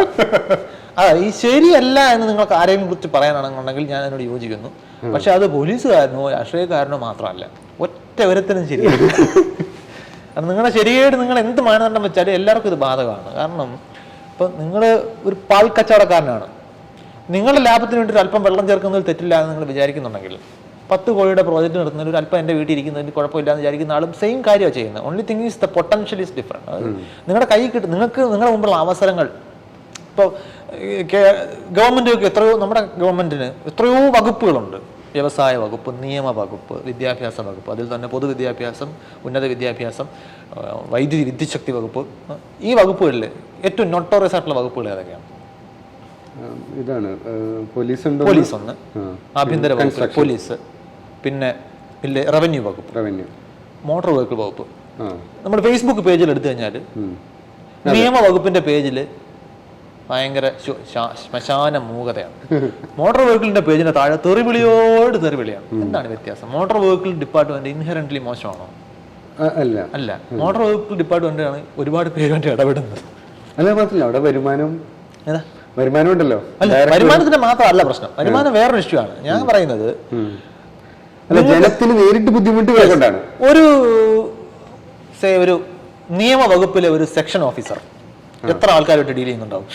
വളരെ കുറച്ച്. ഒരു വില്ലേജ് ഓഫീസർ എത്ര ആൾക്കാരുമായിട്ട് ഡീൽ ചെയ്യുന്നുണ്ടാവും? അപ്പൊ അതുകൊണ്ട് ഈ രണ്ട് മനുഷ്യരും, ഈ രണ്ട് ഉദ്യോഗസ്ഥരും ബൈ സം സ്കെയിൽ ഒരുപോലെ മോശക്കാരാണെന്ന് വിചാരിച്ചോളൂ. ചീത്തപ്പേരുണ്ടാക്കുന്ന ആരായിരിക്കും? വില്ലേജ് ഓഫീസർ ചീത്തപ്പേരുണ്ടാക്കും. മറ്റേ ആൾക്ക് മോശപ്പേർ, അയാളുടെ സഹപ്രവർത്തകരിൽ ഈ ഒതുങ്ങും ചീത്തപ്പേര്. അപ്പോൾ പറഞ്ഞു വരുമ്പോൾ ബേസിക്കലി നമ്മുടെ എല്ലാവരുടെയും നാട്ടിലുള്ള നമുക്ക് ജനാധിപത്യ ബോധം എന്ന് പറഞ്ഞാൽ ആർക്കും ഇല്ലാത്തൊരു സംഗതിയാണ്. അത് പോലീസുകാർക്ക് മാത്രം ഇല്ലാത്തതോ രാഷ്ട്രീയക്കാർക്ക് മാത്രം ഇല്ലാത്തതോ ആയിട്ടുള്ള സംഗതിയല്ല. അപ്പോൾ ഞാൻ വില്ലേജ് ഓഫീസിൽ ചെന്നിട്ട് ഇപ്പോൾ ഞാനൊരു എൻ്റെ ഒരു ആവശ്യത്തിന് പോവുകയാണ്. വില്ലേജ് ഓഫീസറുടെ മുമ്പിൽ നിന്ന് കുനിഞ്ഞ് നിന്നാലേ ഇത് കാര്യം നടക്കുമെന്ന് വിചാരിച്ചോളൂ. ഞാൻ അയാളുടെ മുമ്പിൽ ചെന്ന് കുനിഞ്ഞ് നിൽക്കും. എന്നിട്ട് ഞാൻ പുറത്തിറങ്ങിയ ഒരു ഹോട്ടലിൽ കയറിയിട്ട് അവിടെ സപ്ലൈ എടുത്തോടാ സാമ്പാർ കൊണ്ടുപോടാ, ഞാൻ കരുതുന്ന അവൻ്റെ താഴെയാണെന്നാണ്. അവൻ സാമ്പാർ, അവൻ്റെ ഗതികേട് കൊണ്ട് അവൻ എൻ്റെ മുമ്പിൽ വന്നിട്ട് സാമ്പാർ ഒഴിച്ചു തന്നിട്ട് പോകും. എന്നിട്ട് ഞാൻ ഇവിടെ എണീക്കുമ്പം അവൻ അവിടെ നിൽക്കുന്ന അന്യ സംസ്ഥാന തൊഴിലാളി പറയും മേശ ഉടച്ചിടാന്ന് പറയും. കാരണം അവൻ കരുതുന്നത് മറ്റവൻ എനിക്ക് താഴെ. ഇതെല്ലാവരും ചെയ്യുന്നതാണ്. ഇത് നിങ്ങളുടെ അവസരം, നിങ്ങളുടെ മുമ്പിലുള്ള പൊട്ടൻഷ്യൽ. ഇത് പോലീസുകാരനാണെങ്കിൽ നിയമപാലകനാണ്, അതിനുള്ള പൊട്ടൻഷ്യൽ കയ്യിലോട്ട് വെച്ച് തരികയാണ്. അപ്പം അത് ഉപയോഗിക്കും. അല്ലാതെ ഇത് നമ്മുടെ ഒരു ഇന്ത്യ മാതിരത്തെ ഒരു രാജ്യത്തിൽ ഇപ്പം നമ്മൾ എന്തൊക്കെ പറഞ്ഞാലും നമ്മളൊരു ഈസ്റ്റേൺ സിവിലൈസേഷൻ ആണല്ലോ. കുറച്ചും കൂടെ ഇപ്പോൾ നമ്മൾ വെസ്റ്റേൺ സിവിലൈസേഷൻസ് ഒക്കെ വെച്ച് നോക്കുമ്പോൾ കുറച്ചും കൂടെ ഒരു മ്യൂച്വൽ റെസ്പെക്റ്റും കുറച്ചും ഉള്ള ഉണ്ടോ? ഇപ്പോൾ നമ്മളിപ്പോൾ ഒരു ഞാൻ കണ്ടിട്ടുള്ളത് അങ്ങനെയാണ്. ഇവർ പുറകിലൊക്കെ എന്തൊക്കെ പറഞ്ഞാലും എനിക്കിപ്പോഴും ഓർമ്മയുണ്ട്. ഒരിക്കലും ഏതോ ഒരു സ്ഥലത്ത് ഞാൻ അറിയാതെ പുറത്തായിരിക്കുമ്പോഴാണ് എഴുതിപ്പോയി ഓ നിങ്ങൾ വലിയ ആളാണ്, നിങ്ങളെ റെസ്പെക്റ്റ് ചെയ്യേണ്ടതാണെന്ന് പറഞ്ഞപ്പോൾ എൻ്റെ താഴെ ഒരു കമൻറ്റ് വന്നു, ഇയാളത് വലിയ ആളല്ലെങ്കിലും നിങ്ങൾ റെസ്പെക്ട് ചെയ്യണം. അതായത് എല്ലാവരെയും റെസ്പെക്ട് ചെയ്യണം എന്നുള്ളത് അവിടെ ഒരു മ്യൂച്വൽ റെസ്പെക്ട് അവിടെ ഉള്ളതാണ്. ഇവിടെ അങ്ങനെ ഇല്ലല്ലോ. ഇവിടെ അതില്ല. അതാണ് ഞാൻ പറഞ്ഞത്. അത് ഇതൊരു കൾച്ചറിന്റെ ഭാഗമാണെന്ന് ഞാൻ പറഞ്ഞത്. അതായത് പോലീസുകാരന് അത് എക്സ്പ്രസ് ചെയ്യാനുള്ള അധികാരം കിട്ടുന്നതുകൊണ്ട് അയാൾ മോശക്കാരനായി പോകുന്നതാണ്. അത് നിങ്ങളൊരു പോലീസ് ഡിപ്പാർട്ട്മെന്റിനെ നിങ്ങൾ കുറ്റം പറയണമെങ്കിൽ പോലീസ് ഡിപ്പാർട്ട്മെന്റിനുള്ള അതേ അധികാരങ്ങൾ ഉള്ള ഒരാൾ അതുപോലെ പെരുമാറാതിരിക്കണം. ഞാൻ പറഞ്ഞത്, ഇപ്പം നിങ്ങളൊരു കടയിൽ ചെന്നിട്ട് വിത്തൗട്ട് ചായ പറയുന്നു. നിങ്ങൾ വിത്തൗട്ട് ചായ എന്ന് പറഞ്ഞാൽ നിങ്ങളുടെ ചോയ്സിന് പ്രസക്തി വരുന്നത് ആ ചായ കടയിൽ പഞ്ചസാര ഉണ്ടെങ്കിൽ മാത്രമാണ്. പഞ്ചസാര ഇല്ലാത്ത കടയിൽ ചെന്നിട്ട് വിത്തൗട്ട് എന്ന് പറയേണ്ട കാര്യമില്ല. അപ്പോൾ നിങ്ങൾ പഞ്ചസാര നിങ്ങളുടെ മുമ്പിൽ ഇരിക്കുമ്പോൾ നിങ്ങൾ പഞ്ചസാര ഇടാത്ത ചായ കുടിച്ചാലാണ് നിങ്ങൾക്ക് ആ ചോയ്സ് മനസ്സിലായി. അതുപോലെ നിങ്ങൾക്ക് അധികാരമുള്ളപ്പോൾ നിങ്ങൾ വേറൊരുത്തൻ്റെ മുകളിൽ കുതിര കയറാതിരുന്നാൽ മാത്രമാണ് നിങ്ങളുടെ ആ ആസ്പെക്റ്റുള്ള മോറൽ ജഡ്ജ്മെന്റിന് വാലിഡിറ്റി വരുന്നത്. പോലീസുകാരനുള്ളൊരു അധികാരം ഒരു സാധാരണ കട നടത്തുന്ന ഒരാളിന് കിട്ടിയിട്ടും അയാൾ പോലീസുകാരൻ പെരുമാറുന്ന പോലെ പെരുമാറിയില്ലെങ്കിൽ ഓക്കെ, ഞാൻ പറയാം പോലീസുകാരുടെ. അല്ല, ഇതിൽ വേറൊരു സിസ്റ്റമാറ്റിക് ആയിട്ടുള്ള പ്രശ്നമുണ്ട്. അതായത് ഈ പോലീസുകാരൻ ഒരു പാവമായിരിക്കും ചിലപ്പോൾ, പക്ഷെ അയാള് ഒച്ചയെടുത്ത് പെരുമാറിയില്ലെങ്കിൽ ഈ കേൾക്കുന്ന ആൾ സീരിയസ് ആയിട്ട് എടുക്കില്ല. ഉണ്ട്. അതെ, ഇപ്പൊ ഞാൻ ഈ യൂറോപ്പിലൊക്കെ താമസിക്കുന്ന പല ആൾക്കാരും മലയാളികൾ പലരും ഇവിടുത്തെ പോലീസിനെ കൊണ്ട് ഒന്നിനും കൊള്ളത്തില്ല എന്ന് പറഞ്ഞ് ഞാൻ കേട്ടിട്ടുണ്ട്. അവിടുത്തെ പോലീസിനെ കൊണ്ട് കൊള്ളത്തില്ല, കാരണം അവർ വന്നിട്ട് സാർ എന്ന് വിളിക്കും, ആർക്കും പേടിയില്ല. അപ്പോൾ അതവരെ നെഗറ്റീവായിട്ടാണ് പറയുന്നത്. പോലീസ് എന്ന് പറഞ്ഞാൽ നിങ്ങളെ കൊണ്ട് വെറൈറ്റി ഇത് ചെയ്യിക്കണം, നമ്മൾ നോർമലി ചെയ്യില്ല. ഇപ്പം നിങ്ങൾ അവിടെ ചെന്ന് കഴിഞ്ഞാൽ മൂത്രപ്പുരയിൽ നിങ്ങൾക്ക് ഒരു പൗണ്ട് ഉണ്ടെങ്കിൽ നിങ്ങൾക്ക് മൂത്രപ്പുര കയറാൻ പറ്റുള്ളൂ. അവിടെ വേറെ കാവലിനൊന്നും ആരുമില്ല. നിങ്ങൾക്ക് വേണമെങ്കിൽ എൻ്റെ മുകളിൽ കൂടെ കയറി പോയി മൂത്രം ഒഴിച്ചിട്ട് വരാം. പക്ഷെ അവർ ഈ ഒരു പൗണ്ട് ഇട്ടിട്ട് പോയി മൂത്രം ഒഴിക്കും. ഇവിടെ അങ്ങനെ ഒരെണ്ണം വെച്ച് കഴിഞ്ഞാൽ അതായത് ഇപ്പം ഇവരൊക്കെ അനുഭവിക്കുന്ന ഫ്രീഡത്തിനും ഡെവലപ്മെന്റിനും ഒക്കെ ഒരു പ്രധാന കാരണം അവരിൽ ഉള്ള ഒരു ജനാധിപത്യ ബോധവും. എനിക്ക് അഭിപ്രായം പറയാൻ പറ്റില്ല, എനിക്കറിയില്ല എന്തുകൊണ്ടാണെന്ന്. മേ ബി അവരുടെ ചരിത്രത്തിലായിരിക്കും അതിൻ്റെ ഉത്തരം കിടക്കുന്നത്, അല്ലെങ്കിൽ ഒന്നുമില്ല അവരുടെ അഫ്ലുവൻസിലായിരിക്കാം അതിൻ്റെ പ്രശ്നം കിടക്കുന്നത്. When there is scarcity of resources there is naturally competition. എനിക്കറിയില്ല, അതെനിക്ക് ഉത്തരം അറിയില്ല. അതുകൊണ്ട് ഞാൻ ഇങ്ങനെ ഒരുപാട് ഘടകങ്ങൾ കാണുന്നുള്ളതുകൊണ്ടാണ് എനിക്കതിന് ഉത്തരം അറിയില്ല ഞാൻ പറഞ്ഞു. So many factors interacting with each other, complex system.